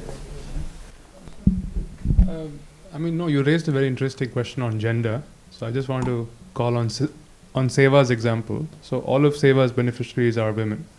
So one way to ensure that parametric insurance is benefited by women is to have the women as beneficiaries. In certain cases, in our case, we didn't have that lens. We had a construction worker first lens. We generally believe that money is fungible. So you put the money in one family member's pocket, then the entire family does or should benefit. If that is the hypothesis, then the same hypothesis should go with cash transfer programs as well. Cash transfer goes to maybe the patriarch of the house, and it's up to them on how they distribute that cash, which is a challenge. Big challenge for us is, what is that immediate cash? We don't want them to misuse that cash, right? So in our case studies, after the payout happened, we did speak to a lot of the women beneficiaries. We asked them what did they do with that cash payout, and almost all of them bought daily needs and consumables. Milk for their children, food for their household. But one way to, target is to target women as the main beneficiary as a parametric insurance product, because then the money goes into their bank account, directly, and the decision making is in their hands directly. On the roofs, we're also doing some work on roofs. So we've done some few pilots to find low cost roofing solutions, right? These are very low cost because we do understand that it cannot be high capex, and in certain cases they're informal settlements, right? So the ability to do capex also is low. So these are low cost, like PET bottles filled with water, for example, is one of the few. It can decrease the ambient temperature inside the house by 1 to 2 degrees. So we've come up with about 3 to 4. We've done a few pilots in a few cities as well, and we're also thinking along the same lines. Sure, thank you. So in next 15 minutes, two things will happen. One is that we will have to leave the room, and then second is there is a high tea outside that is waiting for us at 5. So before that, let me take the conversation to the next high, and I'm going to integrate it with community interaction. So if we can get the mic to the front row as well. So in the time, by the time you think about your question, I have a question for you, both of you, to think about is, we talked about premium, who will pay the premium, etc. But I feel that, having worked in the sector, there is of course some scope for innovation. Like, can we think out of the box and can we try it out in some sort of pilots? So I look forward to you for some recommendations for either of the 4 categories. One is of course the private companies, what they should do in order to scale this product. To citizens, what they should do, because we talked about low supply, low demand kind of thing. The subnational or local governments, because I know that states might not be aware of, say, all the states might not be aware of Nagaland example, but what the subnational or local governments can do, and then what research organizations like us should do. So you can pick up on any of the 4. And then think about the answer. In the meantime, if you can pose your question. My question, sorry sir. Yeah, after you. After you.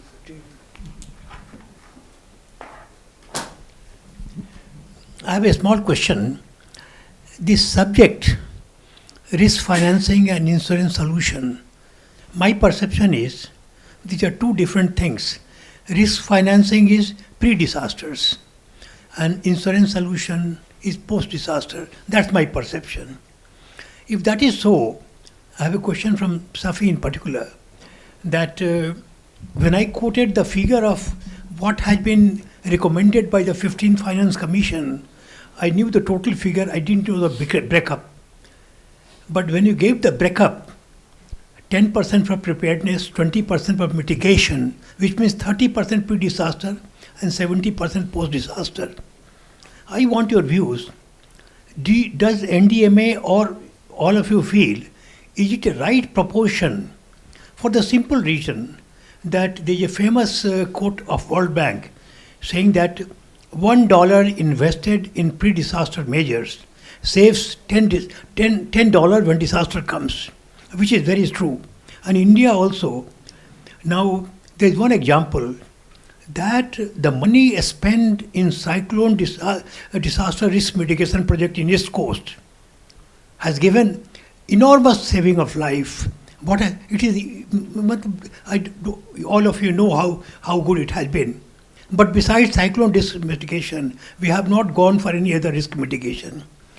I personally feel that this 15th Finance Commission recommendation of only 30% pre-disaster and 70% post-disaster still shows the pre-2005 mindset of India, where it was relief-centric, response-centric, more after disaster, nothing before disaster. Now, I want your views.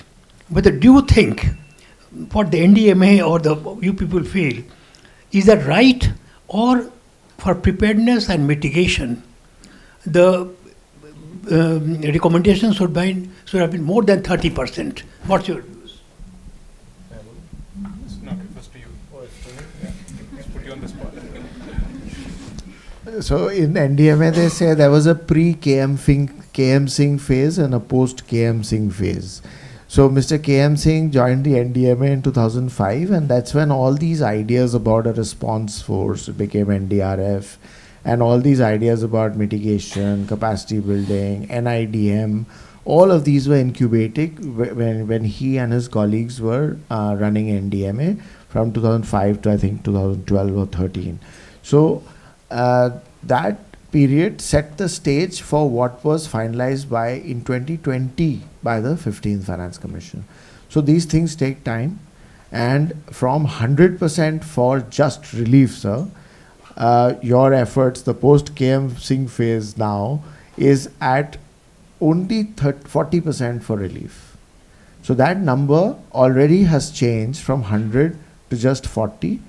and the 70 that you mentioned, which is post-disaster, they have cut out 30 for reconstruction, which is a longer term process.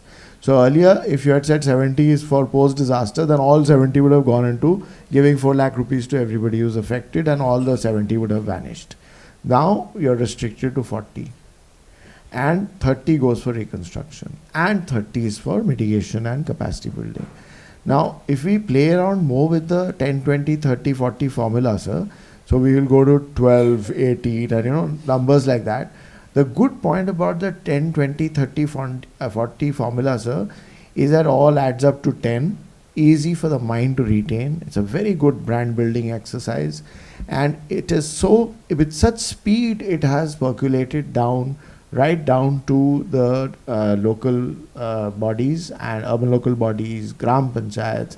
When I had this little stint of 4.5 months as ED of NIDM, we had called panchayats, gram panchayats. So the gram panchayat heads have come. And they were talking of the 10, 20, 30, 40. So even if we are able to do some science and find that we can change the numbers by 2, 3, 4% this way or that, maybe we should not, sir. Because strengthening this system, which has already been stabilized, not changing it at all for the next 20, 30, 40 years, is the way to go. In the point that sir is making is that the absolute expenditure on pre-disaster must increase. So now 2,28,000, 30% comes out to about 68,000 crores. So 68,000 for 5 years is what we need to increase. So if we increase the 228 to say 328, then that 68 will go up to about 1 lakh crores. So that will answer our question. Now, how do we take 228 to 328? The best route is not going to the government of India and asking public finance to fund it. The best is what sir mentioned, CSR, what Vishwas just mentioned. What can for-profits do? Can we make all this disaster resilience activity a for-profit activity? It is very easy. It can be done.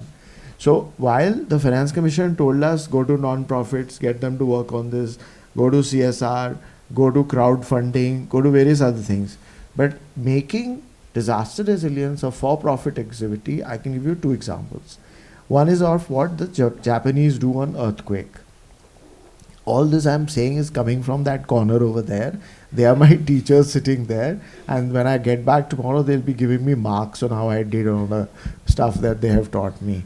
So in earthquakes, a simple thing in Japan is that if you are a developer who's making a 100-story building in a earthquake zone which is like 5+++, where M9 earthquakes can come, as a builder, the municipal corporation says you have to certify that you're earthquake resilient, and you should have base isolation, that is your building is on big massive sponges or on rollers. So that is a specification. Now, the moment you have that specification, your property price goes up by 15% or 10% when you have that certification stuck on your certificate. So it actually goes up by 15%. Your resale value is higher in a building that is disaster resilient. So this is where what Amrita ma'am said about community awareness. So if our community also gets aware, and all these big companies in Gurgaon, wherever else, where whenever an earthquake comes, the 20th floor shakes and people scream and shout, at the end of the day, everybody forgets about it. So if these companies are forced and by the community to say that we want a disaster resilient building. If you've advertised today full page in some newspaper, where is your disaster resilient certificate? Please show. So at least when it starts with the big companies, this thing will go forward. So that is another way of making it a for-profit activity. And the other thing is, so there is a science called SAR interferometry. It's a very simple science. Sounds very tough because pronouncing interferometry takes some time. But the science is basically a researcher on his computer with a big server and access to open source data imagery can do this. It can predict landslides. It can predict avalanches into glacial lakes.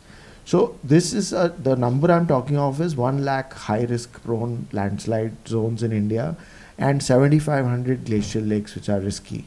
So if you have a for-profit activity, for-profit companies coming up, and they are joining in on the tenders that the state governments are putting out on this activity, money for which we have given in mitigation programs, it becomes a for-profit activity.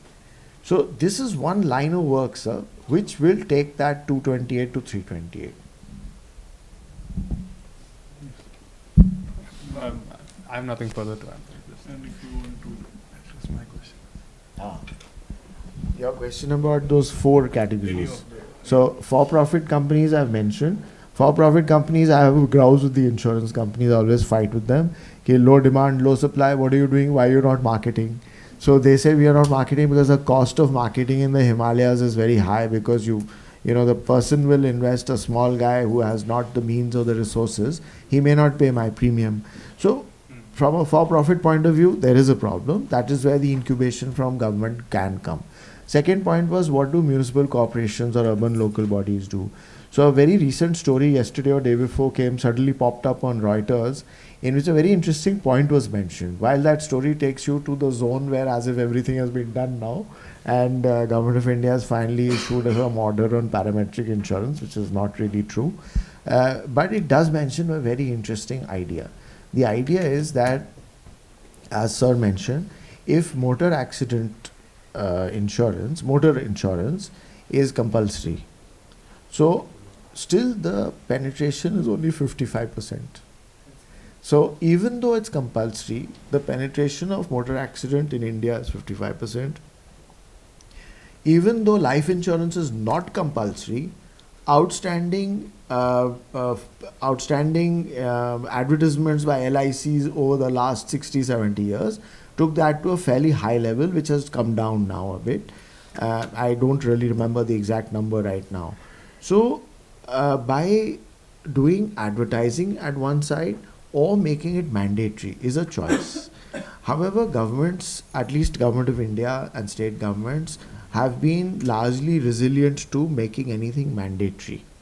So we have not seen that happen.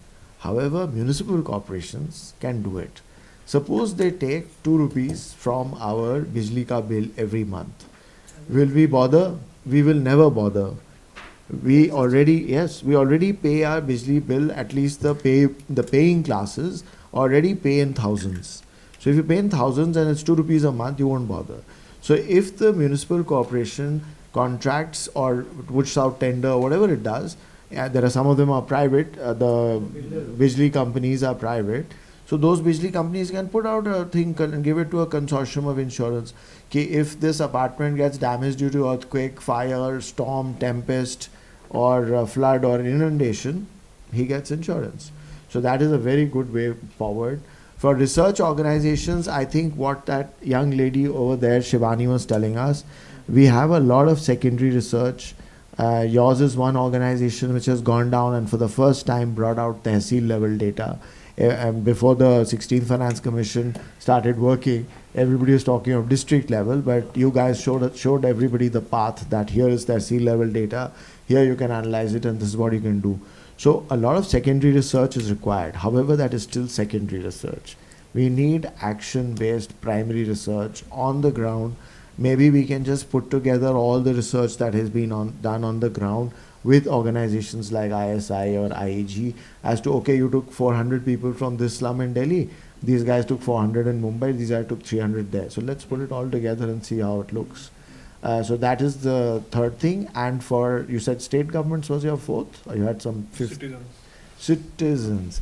Citizens are the most chilled out citizens in the world, that literally when an earthquake comes of 4 in middle of Dhala Kuan, 4.0 earthquake, oh, everybody wakes up, oh, did you feel that? It came with a sound, and everybody was in panic for the first few hours, not even day. Then slowly it became an issue of mirth. Are aaya tha, main to sota hi raha. So the way we are so resilient to future problems, it is a problem. And unless it comes upon us, like today, everybody tells you, oh, since you've joined NDMA, there are so many disasters. I said, which one are you talking about? She said, oh, I haven't seen TV, so much of rain and all. It has never happened, ever, so much rain. Last year, the same guys were telling you, has so much heat ever happened? So hot. So the point is that recency effect is one of the biggest cataclysms of the Indian citizen, and how we keep them reminded of which disaster can come. How we build that awareness is where Amrita ma'am's point becomes most relevant. So that is something which needs to be done. Long answer to short question. Sure. May I? Yes, let him just answer, and maybe then we'll come to you. Sure. I'll be very quick. I don't want to, repeat.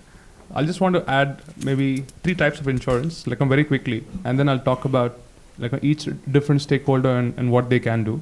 So one is microinsurance, where the premium is paid by the individual and the payout is received by the individual. Then there's a concept called meso insurance, where the premium is paid by an institution, a non-government in most cases, and the payout is received by the institution. It can be private sector, it can be an MFI, it can be a bank, right?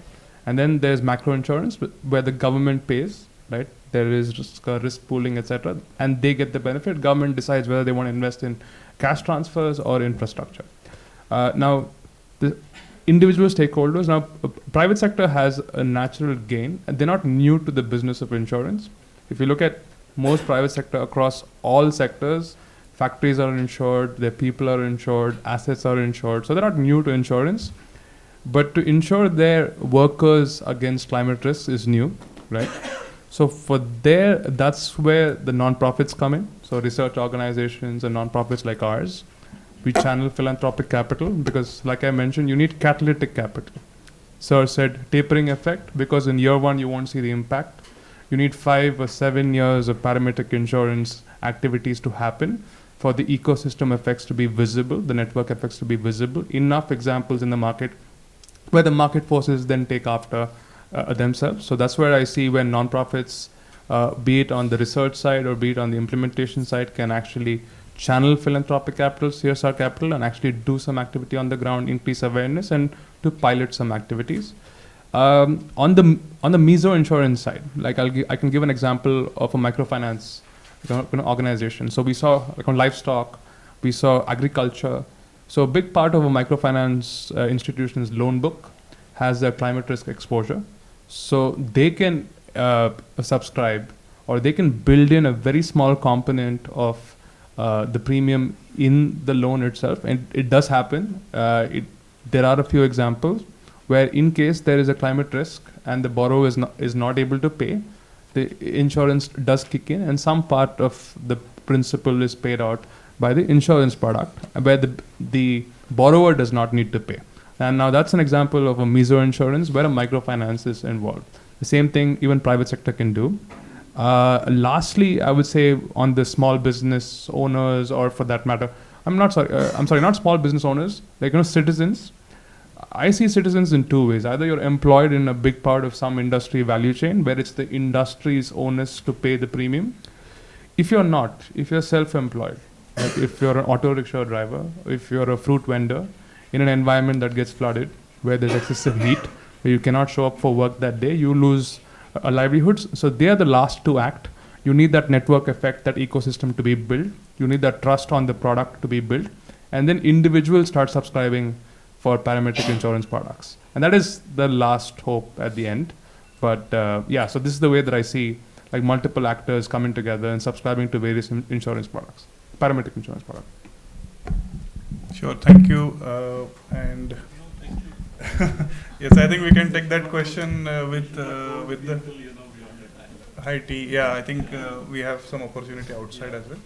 So we'll continue with that and over to you, Manika. Thank you so much. Thank you to our panelists for a very excellent and a forward-looking conversation on the subject.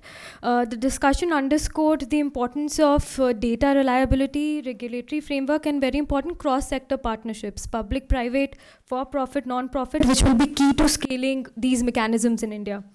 So, on behalf of PPF and CEEW, I extend our sincere thanks to our panelists, Shri KM Singh, Mr. Safi, Ahsan, Rizvi, Mr. Rohit, Siddareddy, and Dr. Vishwas for their time and insights. Thank you once again to our participants, colleagues from PPF and CEEW, and the audience for joining us today. We look forward to welcoming you again soon for another session in the PPF Dialogue series on disaster risk reduction. To conclude today's dialogue, may I now request Dr. Vishwas to kindly deliver your closing remarks and a formal vote of thanks and conclude the session. Thank you.